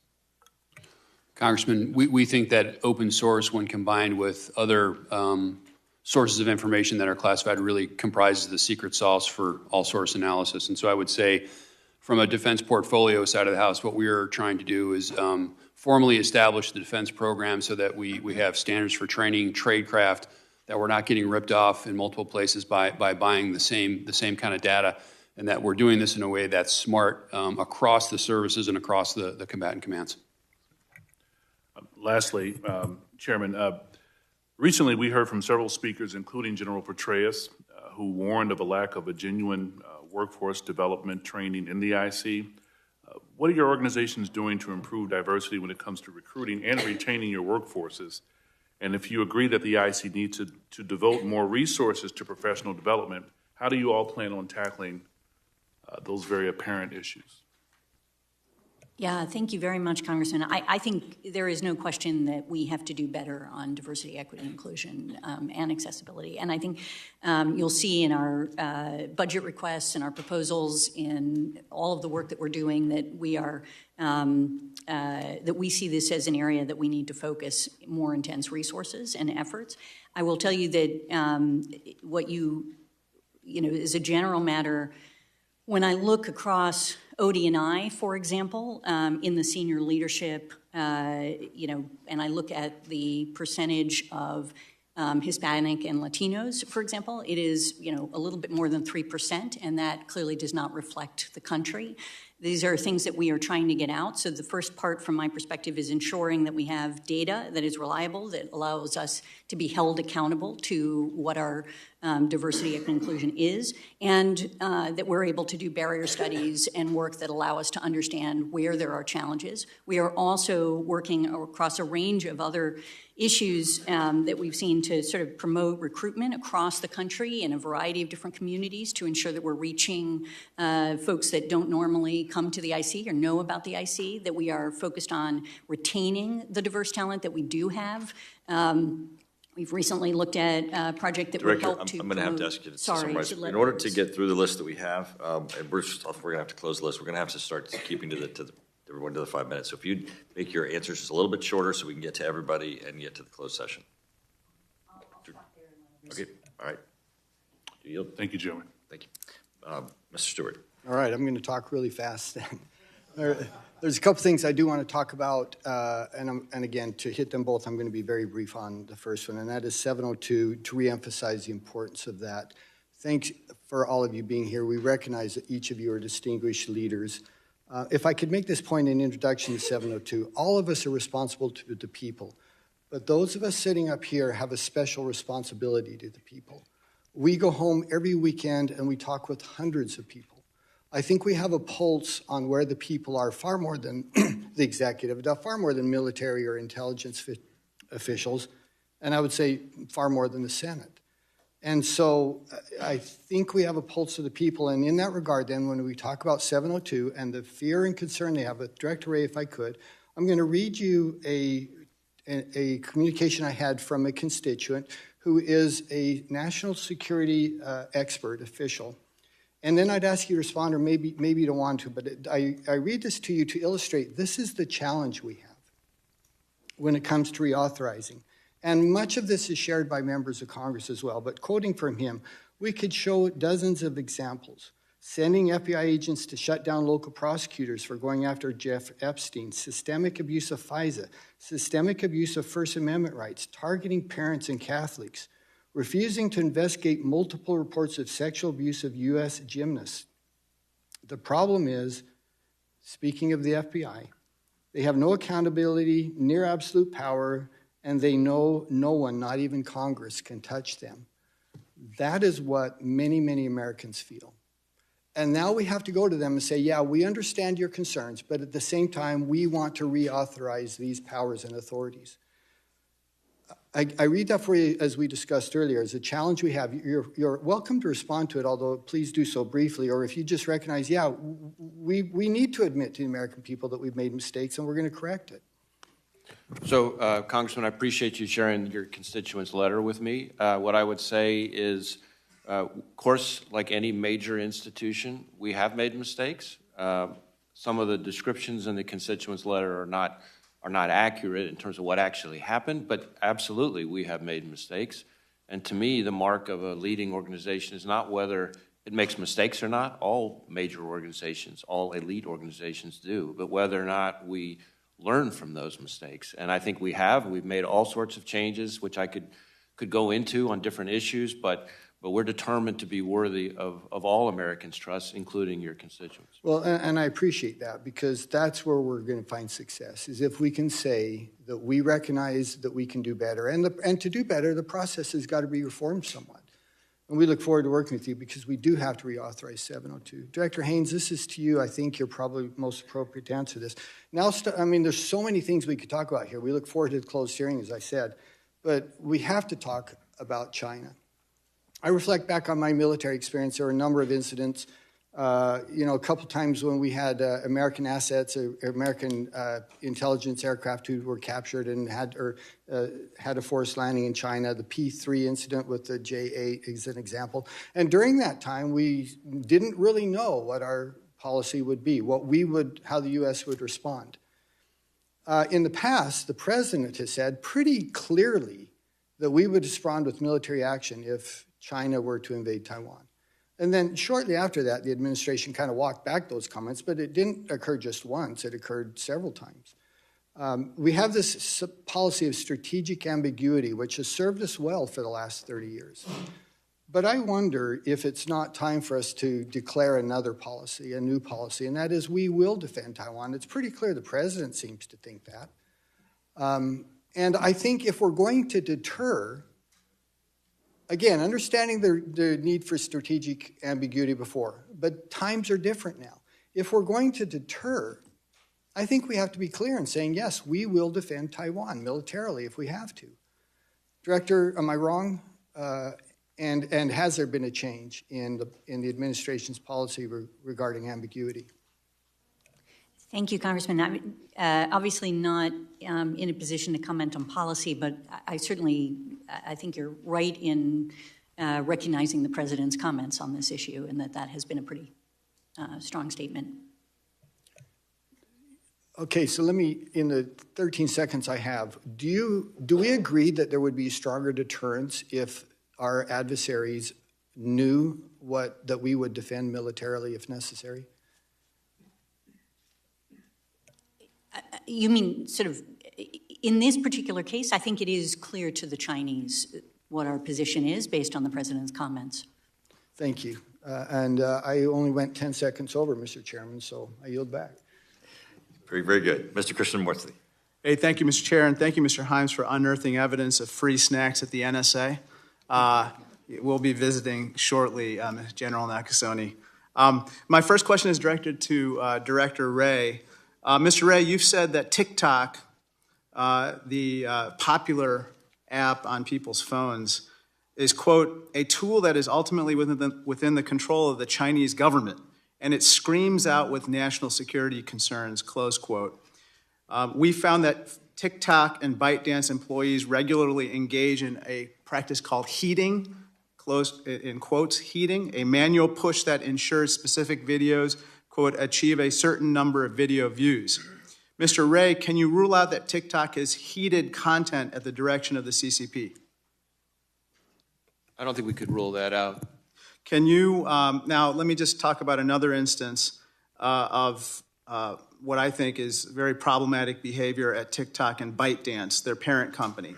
In December of last year, ByteDance confirmed it used TikTok to monitor U.S. journalists' physical location using their IP addresses in an attempt to identify whether they had been located by ByteDance employees. Can you rule out that this data was also shared with the CCP? I don't think we could rule that out. Could the CCP use TikTok to shape political opinion, such as to misinform the American public? That, what you just described there is one of the concerns that we have, namely that the control of the recommendation algorithm could be used to conduct influence operations. And much along the lines of your first two questions, it's important to understand that that's not something that would be easily detected or ruled out, as you say. And that's just one of the several security concerns that we have about TikTok. Thank you. Director Haynes, recently my staff described to me a term called guangzi. Apparently, guangzi is a Chinese term that refers to a part of Chinese culture where people develop personal trust and a strong relationship that can involve moral obligations in exchange of favors. And they suggested in the press, there's been suggestions that guangzi has developed between Chairman Xi and Vladimir Putin. Let me ask you this question. Do we have any evidence that in Chairman Xi's calculations of potentially providing military assistance to Russia in Ukraine, that he has ever discussed, or he has discussed among his internal cadres, potential assistance by Russia to China and the PRC in a potential invasion of Taiwan? Thank you, Congressman. I think maybe we could discuss this in closed session. Okay, very good. General Berrier, I want to talk to you about something called peace disease, which has Chairman Xi has talked about repeatedly in his speeches recently. This is what a former general of the Central Military Commission and the PRC has described as peace disease. He said, quote, "Today the PLA hasn't been in actual combat for many years, yet the fires of war are burning throughout the world. In this area, the gap between the PLA and foreign militaries is growing day by day." And then he closes with the quote, "This is an actual problem," close quote. This was a quote from a 2009 speech by the general of the Shenyang military region. This term, peace disease, refers to supposedly a lack of combat readiness on the part of the PLA. Has appeared 565 times in the PLA Daily between 2012 and mid-2018, and just recently Xi Jinping said he wants to cure the peace disease. How do you assess when Chairman Xi would know that the peacetime disease has been cured and that their troops are ready for combat? I'm not sure that we could actually put a fixed date on that. We know there are a few dates out there like 2027, 2035, and 2049. And we know that his leaders don't have the kind of combat experience that, say, the American military leaders have. So we think that this is in his mind and perhaps shapes the way that he thinks about the readiness of his force. And we could probably go into a few more details on that in a closed session. Very good. Director Burns, I wanted to ask you a question about threats from ChatGPT, but I just couldn't think of any. So I went to ChatGPT, and I said, ask question of CIA Director Burns about threats from ChatGPT. It said, Director Burns, what measures is the CIA taking to monitor and mitigate potential risks associated with the use of AI language models like ChatGPT? And how would you prevent AI language models not to be used by malicious actors to spread false information or influence public opinion? That's from my pal, ChatGPT. Sure. I'm glad to give you an example, which I'm sure ChatGPT is very well aware of, and that is that, if you assume, say, an adversarial intelligence service where English is not the first language, and they're thinking about ways in which they could come up with compelling spear phishing messages, it's logical to use artificial intelligence of one kind or another to produce a message that can be pretty effective in spear phishing and therefore in taking advantage of vulnerabilities. And so what we're working on with colleagues across the intelligence community are ways of identifying, when that kind of spear phishing effort is being made using artificial intelligence by a foreign adversary. Thank you. Mr. Crawford. Thank you, Mr. Chairman. Thank you all for being here today. I've got a Wall Street Journal report I want to refer to here. It was published earlier this week detailing how unprepared, in their view, America is for an era of, quote, great power conflict with the likes of China and Russia. Here's a little bit of their analysis here. Quote, decades of ever bigger military budgets, including a 7% boost in spending this year, have improved the lethality of China's Air Force, missiles and submarines, and better training has created a more modern force from what was once a military of rural recruits. China is developing weapons and other capabilities to destroy an opponent's satellites, the Pentagon says, and its cyber hacking presents a threat to infrastructure. Further, a similar report from the Australian Strategic Policy Institute published findings around countries who are leaders in advanced technologies. 44 categories measured. Of those 44 categories, the United States led in 7. China led in the balance. I have that graph. I'd ask unanimous consent to enter into the record. Without objection. China's research, the study said, quote, China's research strengths at the intersection of photonic sensors, quantum communication, and advanced optical communications, in addition to post-quantum cryptography, could mean that intelligence communities, particularly the Five Eyes, could lose important capabilities and suffer from diminished situational awareness. China leads globally in photonic sensors, quantum communications, advanced optical communications, and post-quantum cryptography. Further states, taken together, these observations increase the risk of Chinese communications going dark to the efforts of Western intelligence services. This reduces the capacity to plan for contingencies in the event of hostilities and tensions, end quote. Let me ask you, panel, do you agree or disagree with those statements, and what is your agency or agencies, what are you doing to build, catch up, or stay ahead of China considering those comments? Congressman, if I might begin, I would agree that China has shrunk the gap in terms of where they were previously to where they are today. What is the National Security Agency doing? Several things. First of all, we play to our competitive advantages. We make code and break code better than anyone in the world. The second piece is that we look at partnerships. You mentioned the Five Eyes, but it's a broader set of partners that we have to bring in. Academic partners, engage with industry, engage with allies. This is what gives us strength that China will never have. And the last piece is the close association that we have as a combat support agency with the Department of Defense to identify vulnerabilities, mitigate them, and then ensure that we can advance from them. Congressman, the Defense Intelligence Agency has recently reorganized with a China mission group that is specifically focused on this threat. We're continuing to engage our Five Eyes partners and other partners in the region on where we can work together to get after this threat in a collective way, and we will be expanding our footprint into the Indo-Pacific here very, very soon. Excellent, thank you. Any further comments? Sure. Just, we've made the same kind of important organizational changes because I think the two challenges that you just talked about, Congressman, are going to be central to our future as an intelligence service, meaning China and competition with the PRC, and then the revolution in technology, which is going to be the main arena for that competition. So what we've done is stepped up considerably our efforts to collect on all the areas that you described, stepped up our efforts working with partners in the U.S. government, but also foreign partners as well, to slow down PRC's efforts to try to, gain an advantage in those areas. And then just to underscore what General Nakasone said, what's crucial to all this is working with partners, both in the private sector as well as foreign partners as well. Excellent. Let me flag one more issue for your attention. This is also a Wall Street Journal report. A remote corner of Taiwan confronts wartime scenario. That's the headline, Life with No Internet. And the gist of this is there's an island that had their internet cut off effectively, and this is typically a precursor for kinetic action.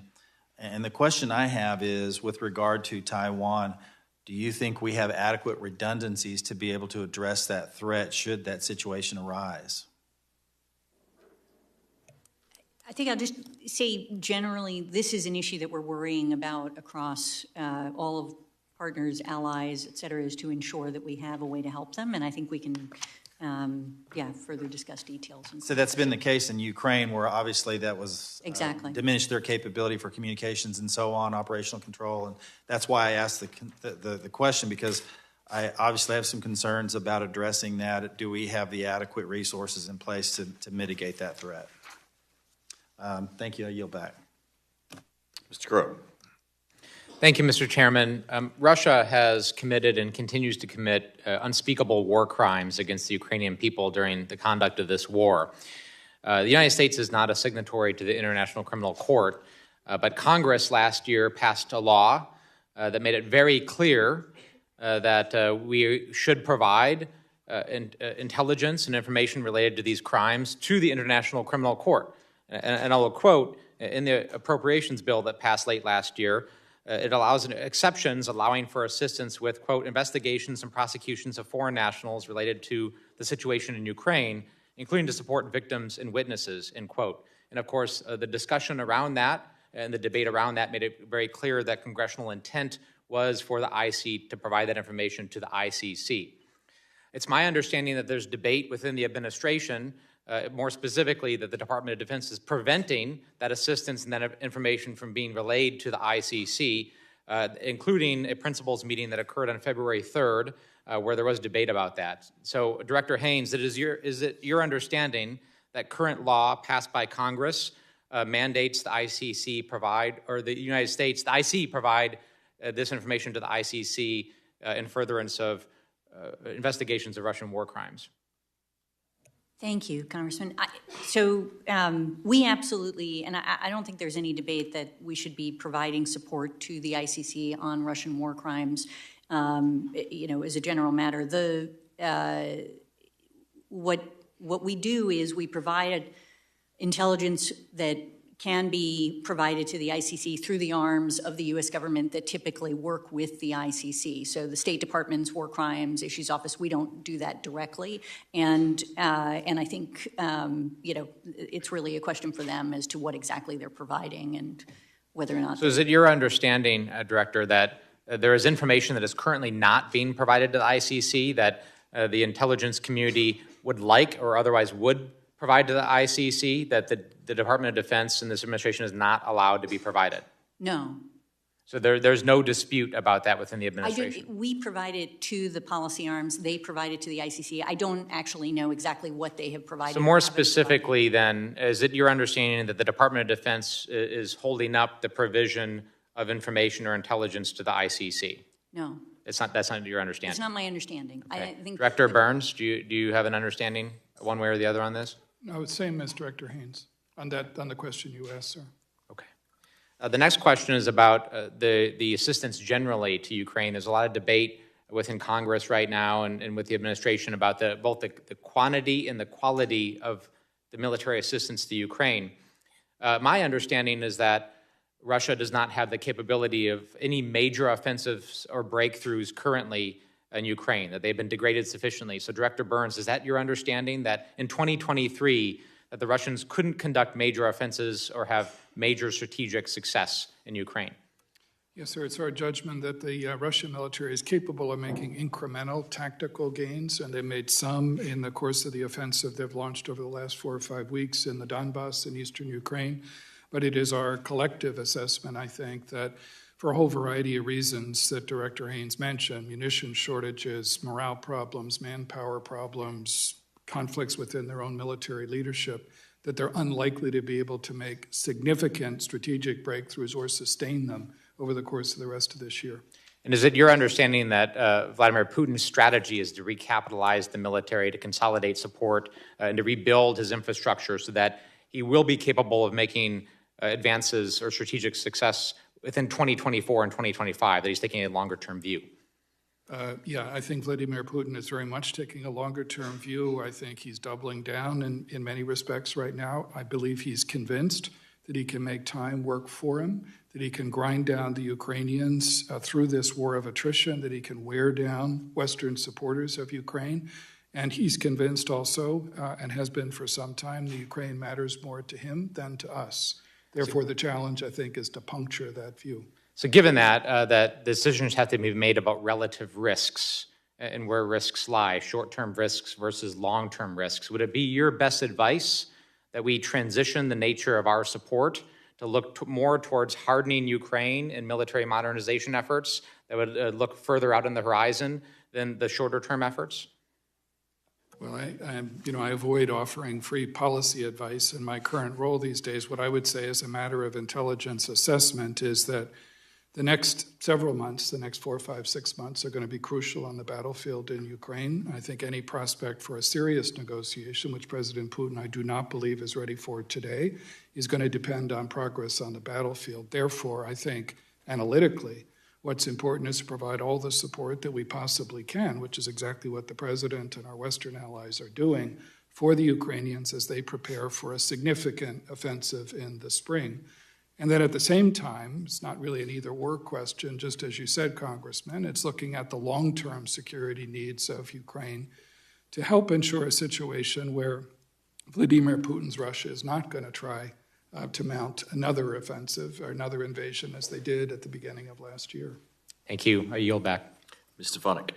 Director Wray, 1 year ago at this very same hearing, I asked you about the deadliest vehicle crash in decades in my district in upstate New York, the 2018 Schoharie limo crash, instantly killing 20 people. Those families have never been the same, and my office has communicated with many of them. The owner of the illegally retrofitted limo was a longtime FBI informant with a rap sheet a mile long, and it was because of my question to you in this open hearing that the FBI was forced to open an internal review. Let me be clear, that review was in response to our congressional oversight. Since then, that was a year ago, the FBI has stonewalled and slow-walked our additional requests for updates on that review until, miraculously, just this week, before you knew you were going to appear here today, we received an email informing this committee and myself of the following. The internal review is now complete. The FBI will provide a briefing, and in connection with that briefing, we will make available the internal review with certain redactions. We'll coordinate with your staff regarding the in-camera review of the materials. The FBI is providing this briefing and materials with the understanding that the committee will not publicly disclose the non-public information contained therein. My expectation is that briefing will be this month. Do I have your commitment? Yes. I want to follow up. Can you commit to providing that briefing to those family members, immediate family members, the parents or spouses of those victims? On that one, let me make sure I talk with our folks and circle back with you about what can be shared if there are any limitations. Obviously, we want to make sure that the victims and their families are appropriately informed, but I don't know yet what constraints there may be, so we will follow back up with you on that. Yeah, they have not been appropriately informed, and it's only because of my work in congressional oversight that they're starting to have sunlight. I believe you're a parent, Chris Wray? Yes, I'm a parent. I'm a new parent as well, and there is a set of parents that lost 3 daughters in that crash. So providing sunlight and transparency is important. I also want to note an important portion of the letter that was included. It says, the FBI considers the provision of the internal review as fulfillment of the above referenced fence. I remind you that this committee, not the FBI, determines the level of transparency equating to full compliance with our constitutionally directed oversight role. Mr. Chairman, I want to submit this unclassified version of the letter for the record. So ordered. I also want to shift gears here regarding Judiciary Committee. I serve on the select subcommittee there, and this committee has made 50 different requests for information and documents concerning the operations and the actions of the FBI. And to date, the FBI has not complied with the Judiciary Committee's long outstanding requests for information and documents. The FBI is accountable to Congress and by extension the American people. Responding to this routine oversight is the bare minimum. And today, the FBI failed to send a witness to the Judiciary Committee hearing, saying that we had this hearing happening. Can you commit to sending a witness before the next Judiciary Committee subcommittee hearing on March 28th? We're happy to work with you on making sure we Can make you commit information to available. provide a witness? We will, of course, make people available to the committee. But you didn't make people available today. This is the base minimum. The agencies need to provide witnesses. Can I get a commitment? Yes, you will provide a witness. We will work with you to make people available. That's not a yes. So for the American people, you are having the FBI director refuse to provide a witness. Just say yes. I'm not refusing to provide a witness. I want to be clear on that. I said we will work with you to make somebody available. So, great. So someone will be made available. Yes. Yes, thank you. That's all I wanted, a yes. Moving forward, do you believe the Hunter Biden laptop story is disinformation? Well, I want to be careful about, there is an ongoing investigation that is relevant to that, so I have to be careful of what I can share on that here. Do you believe the Hunter Biden laptop story is disinformation?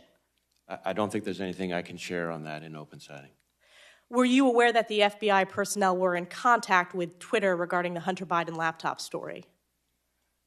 I don't believe FBI personnel were in contact with Twitter about the Hunter laptop story specifically. I think there were people in contact with Twitter about Russian disinformation efforts. Of which the Hunter Biden laptop story was included, according to the FBI. Well, I don't know exactly what you're looking at, but I'm happy to talk about what it is the FBI does and does not do with respect to social media companies. Were you aware that the FBI had Hunter Biden's laptop since December of 2019? I can't speak to exactly when we had a laptop available. There is, as you know, there is an ongoing investigation run by the U.S. Attorney out of Delaware from the prior administration that we continue to work very closely with. And we have an ongoing investigation as well. And our Baltimore field office is working very hard with that U.S. Attorney, and I expect them to pursue that case as far as it takes. This stonewalling, Director Wray, the American people deserve answers, and this is unacceptable. Lastly, did you sign off on the Mar-a-Lago raid? Well, first off, it was not a raid. It was an execution of a search warrant. Did you sign off on the execution of the search warrant? May I finish? Second, I don't sign off on individual search warrants in that case or in any other. Did Attorney General Merrick Garland sign off to your awareness? I can't speak to the Attorney General. Was there dissent at senior levels of the FBI about the conducting of the search warrant? I can't speak to internal discussions among the FBI or among the FBI and the Department of Justice. Even though it's been reported in the Washington Post? There are lots of things reported in the media. I know, leaked from your agency. Leaked from your agency, frequently it's reported in the Washington Post. It may or may not be accurate. It may or may not be accurate. With that, I yield back. Thank you. Dr. Berrier. Thank you, Mr. Chairman. In preparation of this briefing, staff gave me a number of questions to ask, and then lo and behold, yesterday we got an email from the Speaker and Leader Jeffries talking about a data breach at DC HealthLink that affects all. So we all got that. So let's talk about cybercrime, ransomware, et cetera. I'm sure we will get briefed on the data link in the future, but obviously cybercrime and ransomware is a major issue that we're dealing with and probably becoming much more frequent. Maybe this is a question for Director Haynes or Director Wray. I was prepared to ask about state actors, but also non-state actors. We can harden all of our devices, harden all of our offices, but there are lots of weak links out there. And I think a couple things. How do we work with the private sector to compel them to put in the resources to harden their cyber hygiene? Number two, how do, and maybe this is for Director Wray or either one of you, For private sector companies, small and large ones, how do we compel them to make sure they're working with us, whether it's the IC or the broader community, to let us know when the ransomware occurs? And because, for us to address this issue, we have to be aware of the issue, and we have to, get that information to whoever's appropriate. You're exactly right in one sense in particular, that the private sector is the key to all of this. 85% of our critical infrastructure is in the hands of the private sector. It's probably a higher percentage of that when you look at our innovation, and an even higher percentage than that when you look at our PII. As you know, Congress passed, which I think is an important first step, a breach notification bill that will reach critical infrastructure in particular. I think there are things that can be done and should be done to strengthen that, to ensure that the information not only is flowing from a broader swath of the private sector, but also is flowing more quickly to us so that we can help as quickly as possible. And then I think overall part of it is raising cybersecurity awareness, which is part of what the really active engagement that we're trying to participate in, all of us, with the private sector is designed to accomplish. If I might add, Congressman, it also means being able to leverage what we do as an intelligence community, operating outside the United States, understanding what adversaries are doing, being able to see their tradecraft, being able to share that tradecraft publicly. This is back to the partnership that is very close between NSA and FBI in terms of when we see certain things happening there, being able to provide that to the FBI as they talk to U.S. critical infrastructure companies in the United States. And we prioritize that work. That's very, very critical to us. Great, thank you. Let me shift directions. A couple weeks ago, I had a chance to go on a bipartisan CODEL to Japan in my foreign affairs capacity, and clearly Japan is a geopolitical strategic ally of increasing importance, and we applaud the Kishida administration for really stepping up and understanding the new framework. They brought up in our meetings, obviously they're not at Five Eyes, but Five Eyes plus one, et cetera. But as we started to talk about their cyber hygiene, the fact that some of their own laws don't allow them to do security clearances, et cetera, we want to have this relationship. We want to co-develop products, and what can we do as Congress, and then working with the administration to. They're very aware of their vulnerabilities on cyber, but it seems like it's moving very slow, and I'd be curious. So, Congressman, I'd welcome to brief you and other members of the committee of what we're doing with Japan and other partners in the Pacific to, as you indicate, raise the bar for cybersecurity. I think this is instrumental to understanding where we need to go as both the intelligence community and select partners. We need to be able to share information with the great assurance that they can protect it. We need to be able to communicate them with the idea that what we're saying will not be monitored. These are all things, and I give the Japanese great credit. Over the past several years, they have done tremendous work. But we do need to focus on this very, very hard going forward. Director Haynes or anyone? Yeah, I'll just add to what General Nakasone said. I mean, this is an area of work that we have been engaged with Japan, with the Republic of Korea. We've actually have a trilat through which we work together on these kinds of issues. It's incredibly important, as you say, just to help all of us be better at cybersecurity, but then also to be able to work against, for example, North Korea, others that are engaging in activities that are attacking our systems. And all I would add, Congressman, is that we share both the admiration for what Prime Minister Kishida and the Japanese leadership is doing now in terms of their national security, which is hugely important to our shared interests.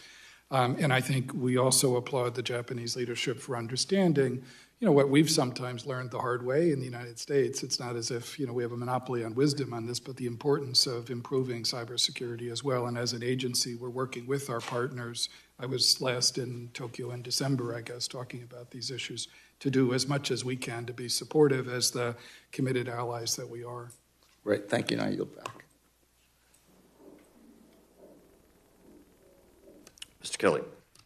Thank you, Mr. Chairman, and thank each of you for being here. And I want to start off, the men and women who do the work of the IC are amazing men and women, and they protect this nation on a daily basis. However, I will comment on some of the things that have happened. There's an erosion of trust in the American public that you are protecting us and protecting all of our constitutional and civil rights that are created through the Constitution, whether that is leaks, at high levels to media sources or to put a political viewpoint, which is not necessarily anybody at this table, whether that is resistance to oversight and using is currently under investigation. Just understanding we are not a normal congressperson. We are selected for this committee. We have had trust in place by us, by both sides of the aisle, to be able to keep and maintain the same secrets that you do. There, whether it's not providing witnesses when we ask for them and saying, well, they may not want to be disclosed, we have subpoena power. If they don't want to disclose, we can subpoena them. It is important for us to be able to do our job as partners with you in that oversight. And that is what we want to do, not to throw daggers and rocks at you, but what we want to do is we are the people who are most charged with selling FISA renewal to the Congress and to the American people. And without proper oversight, we can't do that. As we used to say in the Army, 1-0 crap does away with 10 years of attaboys, okay? I mean, we cannot do that. So when one leak happens, if the public doesn't feel like we're addressing that appropriately, we have to do that. So I would just ask you, Director Haynes, what are we doing for you to help us rebuild the trust in the public that they have lost over years through, many times it predates you, but it doesn't matter when it happened. We've got to turn the perception back to that we trust the FBI, we trust the CIA, we trust the NSA. Absolutely. Thank you, Congressman. I think having the trust of the American people from with respect to the intelligence community is absolutely fundamental, and it's critical to us doing our job for all of the reasons that you indicated, but also so that when we put out a warning, frankly, that the American people trust it enough to act on it or to be, subject to it. And so what we're doing is, across the board, trying to ensure that we have appropriate oversight over the extraordinary powers that we have. In the context of 702, I think you've heard a little bit from Director Wray, but honestly, all of us have a lot to say on this subject. Really, the investment that we're making in training, in policies and procedures that help to ensure that we are doing things in accordance with the law, that we are looking at designs of technology to ensure that it is actually quite hard to do anything else. We are looking at the oversight process every 2 months. Let me, because I want to get a little more. I mean, I used the raids recently, and raids, search warrants, whatever, all the documents through multiple presidents and vice presidents that were improperly disclosed.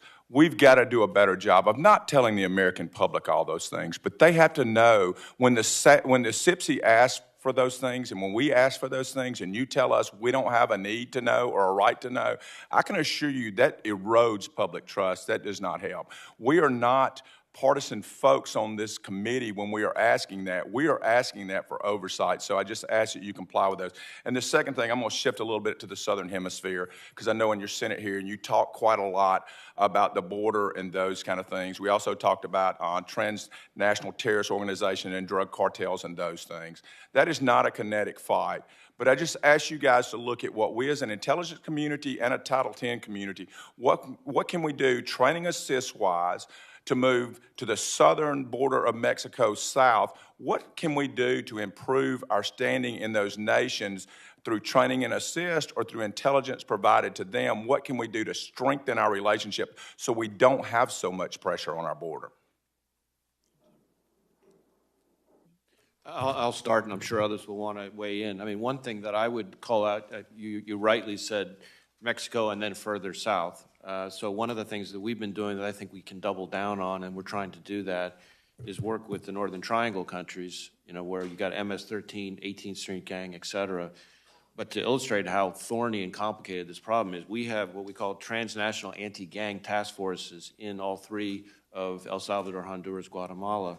And in El Salvador recently, for example, working with them, we had a massive MS-13 takedown, which was great. On the one hand, you got all these people locked up in El Salvador before they got anywhere near the border. The problem is there's so many of them that the ones that didn't get caught immediately started fleeing, looking for someplace else to go, and guess where they wanted to come? They're heading straight for our border. So it illustrates why we can't just kind of play whack-a-mole. We have to try to have a comprehensive solution to this problem. And Mr. Chairman, I yield back. Great. I'm going to ask unanimous consent that we go to 4 minutes, not 3. We would, but 4 in order for us to be able to get done to make it to our 1 o'clock. Ms. Spainberger.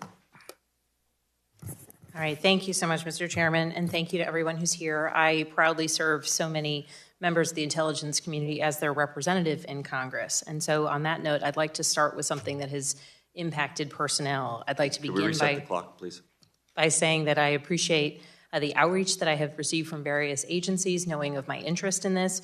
And the conversation hopefully will continue in closed session. But in this unclassified document, I'd like to just ask for comments on the fact that it literally says what to me are somewhat contradictory statements in one paragraph, noting it is unlikely that a foreign actor, including Russia, is conducting a sustained worldwide campaign involving hundreds of incidents, it continues, related to anomalous health incidents. Further in the paragraph, it says the IC continues to actively investigate the AHI issue, focusing particularly on a subset of priority cases for which it has not ruled out any cause, including the possibility that one or more foreign actors were involved. There's a lot of consternation among those who have been impacted by AHI. I appreciate the work that you all are doing in making sure people are having their health needs met. But would anyone like to comment on what appears to be, by my reading, somewhat contradictory statements in one small paragraph? Okay, I'll start. No, thank you very much, Congresswoman. I think there is no question, while as the analysis that you're looking at indicates that that as a general matter, across the IC, most IC elements now have concluded that it is very unlikely that a foreign adversary is responsible for the reported AHIs. And there are different degrees of confidence associated with that. And then you have some that look at it as unlikely that a foreign adversary essentially have done this part. At the same time, and this is sort of where our work continues, and there's no question that that we see this as a continued priority for us, is that we are going to be and continue to be vigilant about looking for information that undercuts those assumptions, because we recognize there are gaps here. We are going to continue to focus on trying to understand essentially what it is that we can do to help the folks that have experienced these very real symptoms and these issues, and to figure out what's happening to each of them. And as we look at the experts panel that went through a process to look at different mechanisms that might in fact be causing different symptoms, issues, and so on, they had recommendations on research and development that would continue to go forward, and that is something that we are also pursuing. And any remaining questions that we have are things that we are looking to try to ensure that we're focused on moving forward. So we're currently at a point, is it correct to say, where this is a point-in-time analysis and the door is very much open and the investigation very much continues, that there could be a reversal or not of new information that would cause a new assessment that might differ from what we've seen thus far? Yeah, I guess what I would say, Congressman, first, I have huge respect for your service at the agency as well and to the intelligence community. And I'd say several things. None of us are pretending that I think the thorough and rigorous work that was done reflected in the intelligence community assessment is none of us are pretending that that's absolutely the final word in this. Good. We will sustain a dedicated unit of officers at CIA working with our partners in the intelligence community, not just to be alert to any new leads that could develop, but to follow them rigorously. We will also continue to focus with our partners on research and development efforts by our adversaries that could focus on directed energy mechanisms as well. The only things I would add is, first, from the day I began as director of CIA more than 2 years ago, I've tried hard to understand the significance of this issue. It's not an abstraction. It's about real people suffering, real health conditions and real pain in the service of their country. And so we made fundamental improvements in the level and access to care. They will not diminish.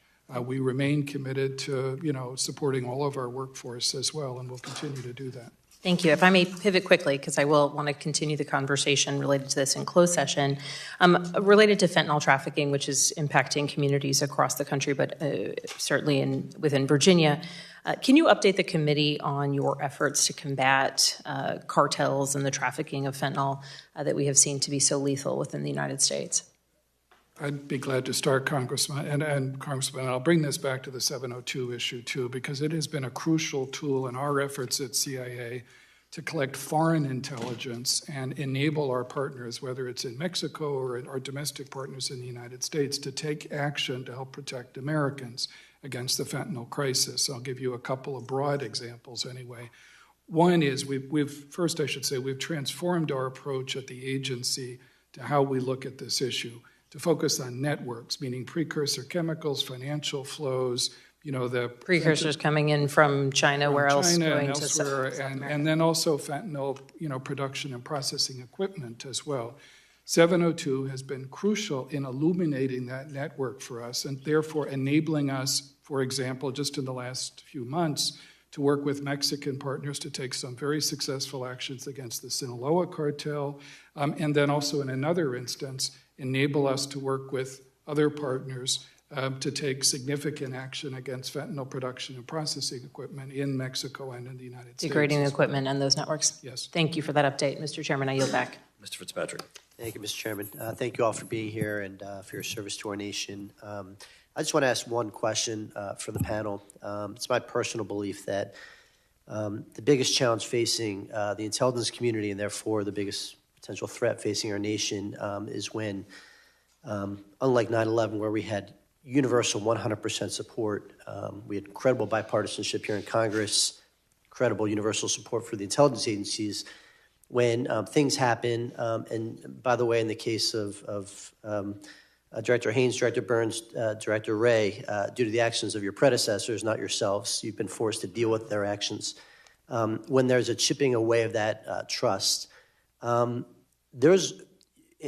we're impaneling juries and conducting jury questioning, there's a way to remove jurors for bias, amongst other things. The background check system, the polygraphs can screen for drug use, foreign contacts and the like, but there's really no way that I'm aware of, and I don't know if there's a policy solution that we can check for bias. Because I think the biggest threat to these agencies is when there's a public perception that there's a political bias on the left or the right. It could be both. It used to be easy to do that when we lived in different times, but our country is very, hyperpartisanship is at a spike right now, and that invariably bleeds into the hiring process and makes it tough for the agencies to screen for that. So how do you deal with that, right? I mean, when I was in the Bureau, we rarely, if ever, heard any talk about politics. We really didn't, and I took that as a source of pride for the Bureau. But this was before we've seen the spike in hyperpartisanship. How do your agencies combat that? Because it really is a risk, because it bleeds into the public not having faith, in some cases justified, in some cases not, of the actions of the various agencies. Well, obviously it's a complicated topic. One thing I will point to that we've done, because I think you're right to focus not just on actual problems, which have occurred, but appearances, issues, perceptions, those things matter.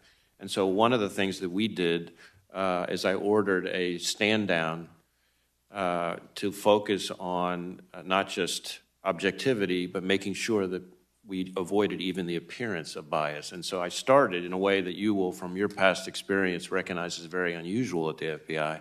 Instead of saddling the front lines with some new training requirement because of something somebody else somewhere did, I started at the top. So I took all 250 or whatever it is of the SCSers, all the way from Legat in Australia, all the way to California, and made them all come to Quantico for a single day, where the overwhelming message was back to fundamentals, the right thing in the right way, what they heard from judges, because a lot of what you're describing about is sort of trying to adopt more of the kind of mindset that judges have. They may have political backgrounds, but they put those to the side. They check them at the door when they take on the rope. We need to have that same kind of mentality. So the point was to start at the top, with everybody at the top of the organization, make them take the medicine first, and then push it out to the workforce, and we did it for the entire workforce. Can I just add to that? If you want to, just to say that I think this is a critical issue, and I think, Congressman, as you think about this, if you have ideas for us, please let us know. I see this as, first of all, from a leadership perspective, setting the tone for a culture that makes clear that, just as you described your prior experience in government, that politics have no place in the workspace and in national security, that this is something that, I also grew up as a civil servant in the government, and nobody asked me what party I belonged to. That was never an issue, and that's something that just has no place in our work. And I think we are looking, as Director Wray's comments make clear, like across the intelligence community, all of us, I think, feel very strongly about setting that tone for culture and making sure that that's not an issue. I think the second piece for the IC more generally is, in fact, engaging in greater transparency where we can. And I think exposing our assessments, doing an annual threat assessment world hearing in an open forum, as you've asked us to come back and do, trying to put out more of our products, trying to give an opportunity for the American people to see the work that we do, sort of, to give a little bit more insight into how it is that we do things can help. And then finally, in the context of transparency, giving more of a sense of the rules within which we operate and do not. And that's something that we're continuing to try to push out, frameworks and ways of working and compliance things to expose when we make mistakes and when we don't, and why it is that what we're doing about it. Director, we're going to have to move on if you don't mind holding your comments. Great. Mr. Crenshaw.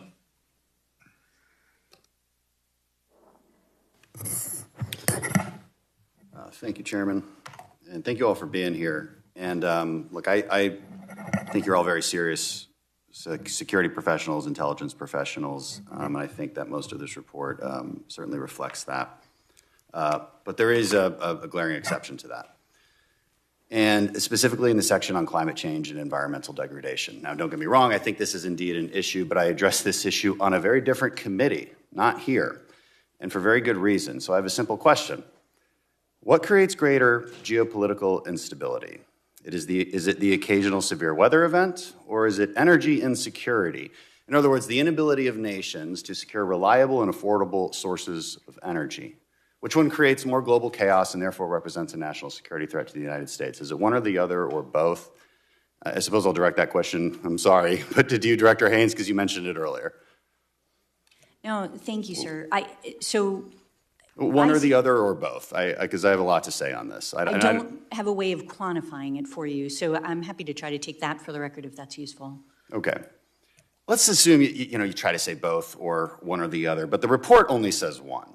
The report only says one. But if it was both, then why wouldn't energy scarcity be mentioned as a global threat? Why isn't radical environmentalism mentioned as a global threat? The last few years have some pretty glaring examples, and I'm going to point them out in my limited time here. In Sri Lanka, radical environmentalist policies led to the collapse of farming outputs and the collapse of a government. The same thing is currently happening in the Netherlands, where their entire farming industry is under threat. In Pakistan, your report mentions some flooding, but says nothing of the hundreds of millions of people without power because of energy scarcity due to foolish green energy policies by the Europeans that have made natural gas so unaffordable in countries like Pakistan. European energy prices have gone through the roof, and they now desperately import coal and wood to burn because they engaged in misguided green energy policies for years. The WHO estimates that 3 million deaths result per year from lack of clean cooking fuels, meaning they're burning wood or dung instead of fossil fuels like propane and natural gas. These things are truly destabilizing to global security, but there isn't a section in this report about it. The report does say that it's weather events that are a national security threat and that tensions will rise as developing nations request reparations from developed nations. Of course, the assumption is that all weather events are due to climate change. That's not science, by the way. It's an assumption, and I wouldn't expect assumptions from senior intelligence professionals. It's worth examining the actual science. Has anybody read the UN Intergovernmental Panel on Climate Change report, all 4,000 pages? Really? Okay. But let's assume you have. It's got some good data in it, actually. I like that report, and it would help this report be more objective. For instance, it actually makes science-based predictions about what the true economic cost of climate change will be over the next 100 years. It says the cost of climate change by the year 2100 will be a 4.5% reduction in global GDP from what it otherwise would be. Not from what it is now, from what it otherwise would be. So if we go on our trend of growth, we'd grow global GDP by 450%. The cost of climate change make that maybe 434%. That is not a national security threat, and I'm sure you all agree with that. The report also states that insured losses due to catastrophes from climate change have increased 250% in the past 30 years. That is a fact taken way out of context. It's misleading. And again, I wouldn't expect it from intelligence professionals, because the obvious explanation is that there's more homes and more infrastructure built on coastal areas. The truth is, the facts are that the deaths from natural disasters have decreased 90% over the last 100 years. The truth is that the trend in accumulated cyclonic energy, a metric that captures frequency, duration, and intensity of global hurricane activity, shows no increasing in trends. In 2021, we had the fewest hurricanes since satellite tracking began 40 years ago. NOAA modeling shows that hurricanes making landfall will decrease 25% as the climate changes. The UN report, the science, that never says red alert, never says crisis, never says any of the stuff commonly used by climate alarmists. I'm running out of time, so I just want to summarize, if the chairman will let me. When we say this kind of stuff and we detract from the very important topics that you all have been talking about this entire time, we detract from that. And it's even worse when we don't at least balance it with the more obvious threat of energy insecurity globally and the destabilizing effects that that creates. That's my problem with this report, and I hope we fix it next time, and I yield back. Thank you. Mr. Hill.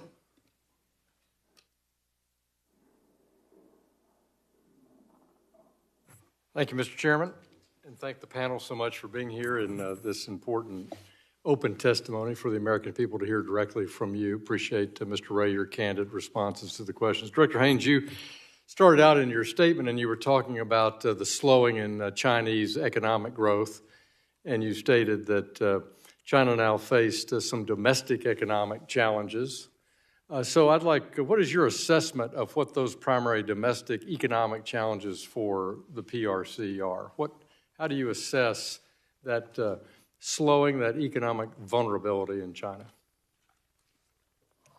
Thank you, Congressman. I point to a few here. So one is, these are sort of structural issues that I think are going to be a challenge for China moving forward. One is their population, basically their aging population. So they peaked in 2021, and last year they declined by 850,000 people. It's the largest decline in over 60 years, and with a relatively low fertility rate, China's population will continue to shrink even as it ages, and this is going to reduce China's labor force and likely increase expenditures on age-related health issues as they're going forward. I think a second piece of this that is sort of looking at the domestic migrant workers' wages in China in low-skilled industries have more than doubled on average as the quantity of migrant labor from rural areas has actually declined, and this has contributed to several major domestic and foreign firms' decisions to actually relocate their firms from China to lower wage countries such as Vietnam, or to eschew expansion plans in China, leaving large numbers of China's low-skilled workers unemployed. And then furthermore, China is going to need to improve education and training, really, to better prepare its workforce. And at least 100 million low-skilled workers risk losing their jobs as a result of automation that they're pursuing. And vocational education to sort of upskilled, untrained rural labor faces really entrenched obstacles within China. So these are some of the issues that we're looking at that sort of make it a particularly challenging environment. And we think they're going to continue to sort of pursue their statist economic policies so that state direction is a part of it, which will not be as efficient, essentially, in their moving forward. Well, in a follow-up to that, do you assess that in their last 15 years of extraordinary space and defense technology buildup, that workforce is aging? In other words, it has a median age higher than, our baby boom generation, therefore they even have vulnerability in their defense space technological base because they have an aging workforce there, or is that a younger than average workforce? What's your assessment there? I don't know the answer to that. I'll find out. Thank you. Director Burns, in open source information, there's a lot of conversation about how effective the crypto criminals in DPRK in North Korea are about stealing cryptocurrency from wallets around the world. And that's in turn many times their export earnings, or what we know to be their export earnings. I think most of their earnings are stolen, so it's kind of hard to gauge what those might be. What is the United States doing to interdict and block and stop the illicit flows to North Korea through that mechanism? Well, I appreciate very much the question, and maybe we can go into this in a little more detail in the closed session. But as we discussed when you came out to headquarters, this is a significant priority for us right now, and I know it's shared across the intelligence community because the North Korean regime does look at just what you described as a way of sustaining itself, of acquiring revenue as well. So there are a number of things that we can do working with some of our allies to counter that, but I prefer to talk about Thank you. I yield back, Mr. Chairman. The list is currently Garcia, Walsh, Scott. Mr. Garcia. Thank you, Mr. Chairman. I want to thank the witnesses. This has actually been a very enlightening and frankly clarifying couple of hours for me, but I think in a most disappointing way. I've been personally baffled over the last 2 years about our southern border policies coming out of this administration, where in the last year we had 30 times the number of people die as a result of fentanyl poisonings than folks died during the 9/11 event. Today, more people in our country will die of fentanyl poisoning than Americans died overseas in one day of World War II operations. And what's enlightening to me is that we didn't spend almost any time on this topic today except for the questions that have been posed to you. I read the 39 pages of the ATA, the 15 minutes of your testimony, Director Haynes, and really no mention of these things. You talk about misperceptions of U.S. policies when we are actually being actively invaded on our southern border right now as a result of this administration's policy. So what's clarifying to me is the fact that we're sitting here with 5 people with billets such as Director of National Intelligence, Director of Central Intelligence, Director of National Security Agent, Director of Defense Intelligence Agency, and the FBI, and you guys aren't messaging this as the #1 threat. I look at your table of contents within the threat, the annual threat assessment. You got China, Russia, Iran, North Korea, climate change, health security, developments in technology, transnational organizations, global terrorism, and the like. And I agree with these topics, and I want to put a boot on the throat of Russia, China, North Korea, and Iran just as much as anyone else. But this it's a shame that the fact that these poisonings right now that you characterize as overdoses and the migration challenges, as you say, Director Haynes, which are not migration challenges, this is an active invasion of our southern border, are being characterized by this body. It's indicative to me that you are not briefing the President of the United States on these issues correctly and that you're not putting the proper emphasis on the fact that we are being invaded and Americans are dying at a higher rate than Americans died during World War II on a daily basis as a result of these policies. That's why these policies haven't changed. Very clarifying to me today based on your testimony as well as the ATA.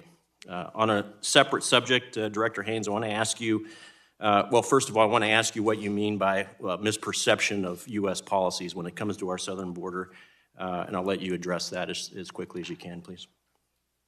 Thank you, Congressman. I apologize if I gave you a misimpression that we do not believe that counter-narcotics is a critical aspect of our work and that it is a priority for the intelligence community. Not to interrupt, it's not counter-narcotics. It's security of our homeland, defense of our southern border. That is not the priority. You didn't give me the perception, you've given the American people that perception, and your annual threat assessment reflects that. And frankly, we'll look at your budgets. I'm an appropriator for the Justice Department. I'll look at your budgets to see if it reflects that priority here shortly. But sorry, go ahead and continue. No, I just want you to know that that is a priority from our perspective. I think from on the border, we actually, obviously support and facilitate the United States government terrorism watch listing process.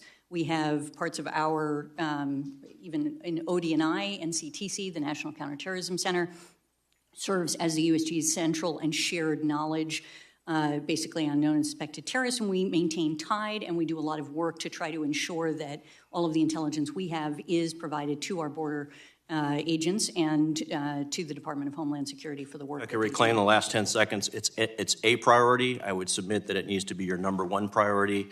And as a mission right now, we are failing. This is a war that we are currently losing and at the rate of 100,000 American lives every year. So I'll defer my technical questions for the classified setting, but thank you, guys. Mr. Waltz. Thank you, Mr. Chairman. Just to build on Mr. Garcia's questions, Director Wray, if ISIS or al-Qaeda poison through chemical warfare 70 to 80,000 Americans, will we approach that as a law enforcement problem or a military national security problem? I think we would approach it as all of the above. You would certainly we would use military assets, whether it's cyber, space, what have you. You have the authorization, through the authorization use of military force, to do so, correct? That's my understanding. You would also have the authorization to use military resources against the Sinaloa and Jalisco cartels if you had that authorization use of military force, correct? I believe so, although now you're getting a little bit out of my area of expertise. But. Would you welcome additional, for example, offensive cyber from Cybercom? Would you welcome those additional resources? We know how to deconstruct cartels, terrorist organizations. We did it in the 90s in Colombia without a single American combat troop on the ground, and we can do it again now. Would you welcome those additional resources? Well, you'll never find an FBI director that won't welcome more tools in the fight. All right, just switching, that's good to hear. Just switching tacks. Director Haynes, is ISIS and Al-Qaeda's capability increasing in Afghanistan right now in terms of their capability to attack the West, attack U.S. interests overseas, influence attacks in the United States, or even potentially attack the homeland? They increasing? So I wouldn't characterize them as increasing, although I would say certainly they still have the Al-Qaeda, intent. And yes, for ISIS-K in particular in Afghanistan, they still have the intent. But we can obviously go further, in closed session on details. Is our collection capability, have our collection capabilities since the summer of 2021 decreased in Afghanistan and in the surrounding region? Certainly with the removal of the U.S. troops and presence in Afghanistan, absolutely our collection day-to-day has decreased, although I think, again, we can talk We still have the groups that have the intent to attack us. I'm hearing... I think we can talk about what our collection posture is vis-a-vis those groups in Afghanistan in closed session, and I think can give you some comfort on that issue. I'm sorry, Congressman, all I would add is, of course it's true, you're right, our capabilities are not the same as when we had, a lot of presence on the ground. However, as we've all promised you over the last couple of years, we work incredibly hard to try to ensure that we can still take action, as the U.S. government did against Ayman al-Zawahiri. I'll look forward to the closed session. However, you're going to have a hard time convincing me that managing sources by Zoom or remotely without being on the ground is anywhere near as effective. General Berrier, would the Chinese Communist Party, would Beijing take note if we had an air base a couple hundred miles from their western border? Yes, I believe they would. 12,000-foot runway that we could potentially stage strategic assets a few hundred miles from their massive nuclear buildup? Yes, I believe they would. Do you think, I know this is a bit speculative, do you think if the Chinese had a 12,000-foot runway a few hundred miles from the U.S. border, they would give it up for free? No. They would protect that asset, right? But we gave up Bagram Air Base. We no longer have access to that air base. Is that correct? That is correct. And the British government's now in negotiations to we could potentially lose asset to Diego Garcia. Would that be significant? That would be significant. Finally, Director Wray, can you, you rightly sounded the alarm bell of opening a counterintelligence investigation every 12 hours with the director of MI5. The National Science Foundation's had 1,000% increase in referrals for grant theft, fraud theft, research theft. Yet, you just answer me, I'm out of time, for the record on shutting down the China initiative or rebranding it, renaming it, and at least from many people's perspective, diminishing it in priority. Just get that from the record. Well, I can't speak to the Justice Department's initiative itself. All I can tell you is that at the FBI, we're not taking our foot off the gas one iota on the threat posed by the Chinese Communist Party, including in the... But if we're not prosecuting with the same fervor, then that's an issue. Well, I think we're going to try to use every tool in the toolbox that we have. That'll include criminal prosecutions when we can do that. That'll include other things when we can do that. Thank you, Mr. Chairman. Mr. Scott. Thank you, Mr. Chairman. Director Wray, I'm from Georgia. You've been there the last several years. 20 years ago, if you looked at the list of groups that the SPLC would have said were hate groups, those groups would have been proud to have been named by them, and I think most Americans would have agreed with the list that they put out. Today, they put out lists with names like the American Family Association and the Alliance Defending Freedom, and yet one of their attorneys was just recently charged in Atlanta with domestic terrorism. it bothers me to see them cited as a source from your agency on who is and is not considered a domestic terrorist. Can you speak to the relationship between the FBI and the influence that the SPLC has? Is it just a list that you look at from time to time, or is there coordination? Well, first off, just to be clear, I've considered Georgia my home since I first got married, back in 1989. So we have that in common. Second, as to the product that you're referring to, the intelligence product, when I first saw it, and I said this yesterday, I was aghast. It was a single piece of an intelligence product by one field office. It did not meet our standards, and I had it immediately removed and withdrawn, and we've taken steps to make sure it doesn't happen again. And one of the reasons I say that, one of the ways in which I say that is the sourcing, to your question, the sourcing didn't meet our standards. Thank you. You represent an agency that for years I held in the highest regard. I will tell you, I lost a lot of respect for the Justice Department and the FBI with what happened in a certain case in Valdosta, where there was absolute evidence that a man and 2 kids had absolutely nothing to do with the death of another individual. That man happened to be an FBI agent, and while he and his family were all cleared by state, local, and the FBI said nothing happened here, there was indisputable evidence. The U.S. Attorney's Office in Washington, D.C. carried out a civil rights investigation for over 2.5 years, and while that family was getting death threats repeatedly because of that investigation continuing to stay open, the U.S. Attorney's Office refused to release the absolute evidence of where all 3 individuals were. What can be done to ensure that the U.S. Attorney's Office is held accountable when they take actions like that put Americans at risk, especially in this case, it was an FBI agent and his family? Well, I confess I'm not familiar with the specific case. In general, speaking just in general, when there are disciplinary violations by prosecutors, there's something called OPR, the Office of Professional Responsibility. I'm going to move on then. I'm going to speak with you. We're going to get familiar with that case because I think that the agents would like for you to probably be familiar with that case. China flew a spy balloon across the United States. And less than 15 days later, Ford Motor Company, one of America's most iconic brands, said they were going to team with CATL Technology to develop a multi-billion-dollar battery plant. Director Haynes, is it time for us to declassify a lot of the information that we have on China, their espionage, and what they're doing to Americans in our industry so that we can explain to corporate America that you have to break your ties with Communist China? Thank you, sir. We do actually and have been continuing to try to declassify as much information as we can on these issues so as to ensure that corporate America has everything that they need to protect themselves. The key to not going to war with China is for corporate America to understand they have to dual source or multi-source and get out of there. With that, I yield the 2 seconds, and Director Wray, sorry I had to cut you off, but I'm on that clock. Mr. Gallagher. Thank you. I apologize for being late. Director Wray, yesterday you expressed concern about the CCP's ability through its ownership of ByteDance to control narratives, software, data on TikTok. So long as ByteDance or another Chinese entity owns or maintains control of TikTok or its algorithm, would you maintain those concerns?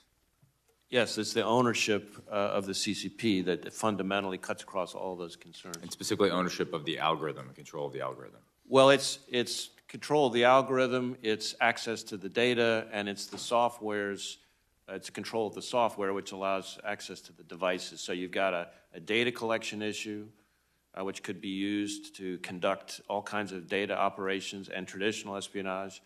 It's the algorithm, that, as you rightly pointed out, that enables them to conduct influence operations. And as I said in response to an earlier question, that's particularly concerning because it's not at all clear we'd be able to detect that. And then third and finally, it's the control of the software, which gives them access to millions of devices. And all you got to do is look at the fact that the Chinese government has the biggest hacking program in the world, bigger than that of every other major nation combined. Put that together with the fact that they have stolen more of Americans' personal and corporate data than every nation, big or small, combined. And you put that together with the risks that you and I are talking about, and to me, it highlights what a big concern this is. So I guess the question is, for all of you, I'll just go down simply, should we ban TikTok or force a sale to an American company? Well, I've expressed my concerns. I'm not sure how else the problem could be solved, but I've expressed my concerns, which are the ownership of the CCP. Is that a yes? Again, I don't speak to bans. It's not ultimately that's a policy decision that's kind of beyond my. You all have a voice in the CFIUS process, correct? And we are absolutely, I know that we are, I think we all are expressing our assessments of the intelligence, the risks, the threats in the CFIUS process, but the ultimate decision about that is beyond the scope. So in that process, you haven't been asked yes or no yet? We submit our intelligence to the other participants, and then there's a committee that does its work. Director Burns, sorry to be obtuse. Should we ban or force a sale of TikTok to an American company? Well, I'd say, Congressman, I absolutely share the concerns that Director Wray has mentioned, but, we're not in the business of, making policy calls on bans or no bans. But I absolutely share the concerns, and we're not shy about expressing those concerns. So in the CFIUS process, you don't get asked for a recommendation, one way or the other? Well, speaking for the FBI, we're asked to submit our intelligence assessment. But we're not asked for, at least it's been my experience, we're not asked for a recommendation about what the ultimate decision should be. Director Haynes, same question. Yeah, no, we do not provide a recommendation. Essentially, as Director Wray is indicating, what happens is our office pulls together the intelligence from the intelligence community that's relevant to any particular CFIUS transaction, and we provide that into the process, essentially as, grounds for policy discussion. Do you share Director Wray's concerns? I do share the concerns. I share the concerns of foreign entity-owned social media platforms, other things that can, be misused effectively. And we have a national OPSEC program, is what we call it. The National Counterintelligence and Security Center runs us, and they have issued guidance essentially on these types of, the use of these kinds of, applications and platforms. General Nakasone, do you share Director Wray's concerns? Are you willing to answer the question whether we should ban it? One third of Americans get their news from TikTok every single day. 1/6 of American youth say they're constantly on TikTok.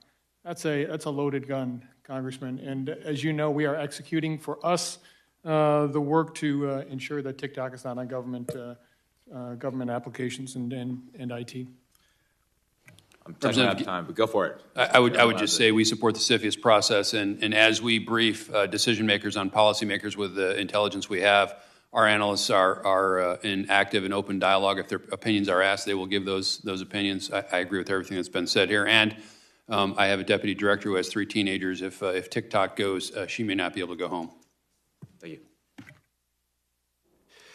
In closing, pursuant to 707 Foreign Intelligence Surveillance Act 50 U.S.C. 1881A and FAB1, you all provide to us annually a list of the characterization of potential abuses of FISA.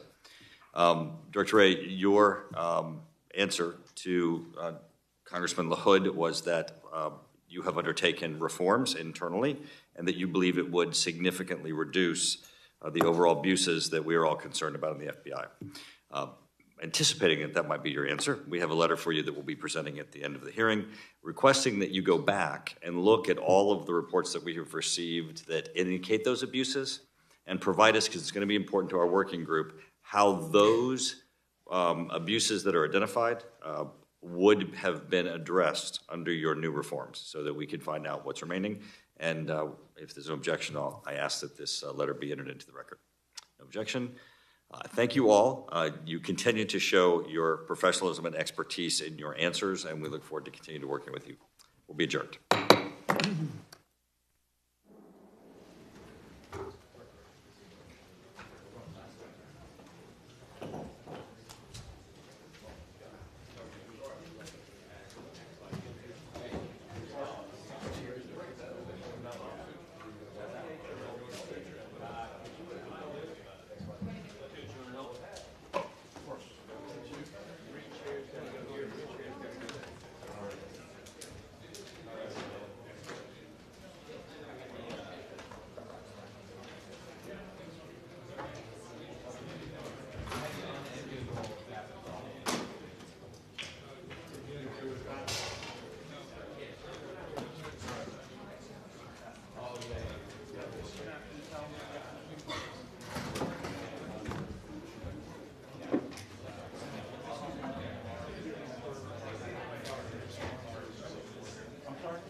Oh, all right.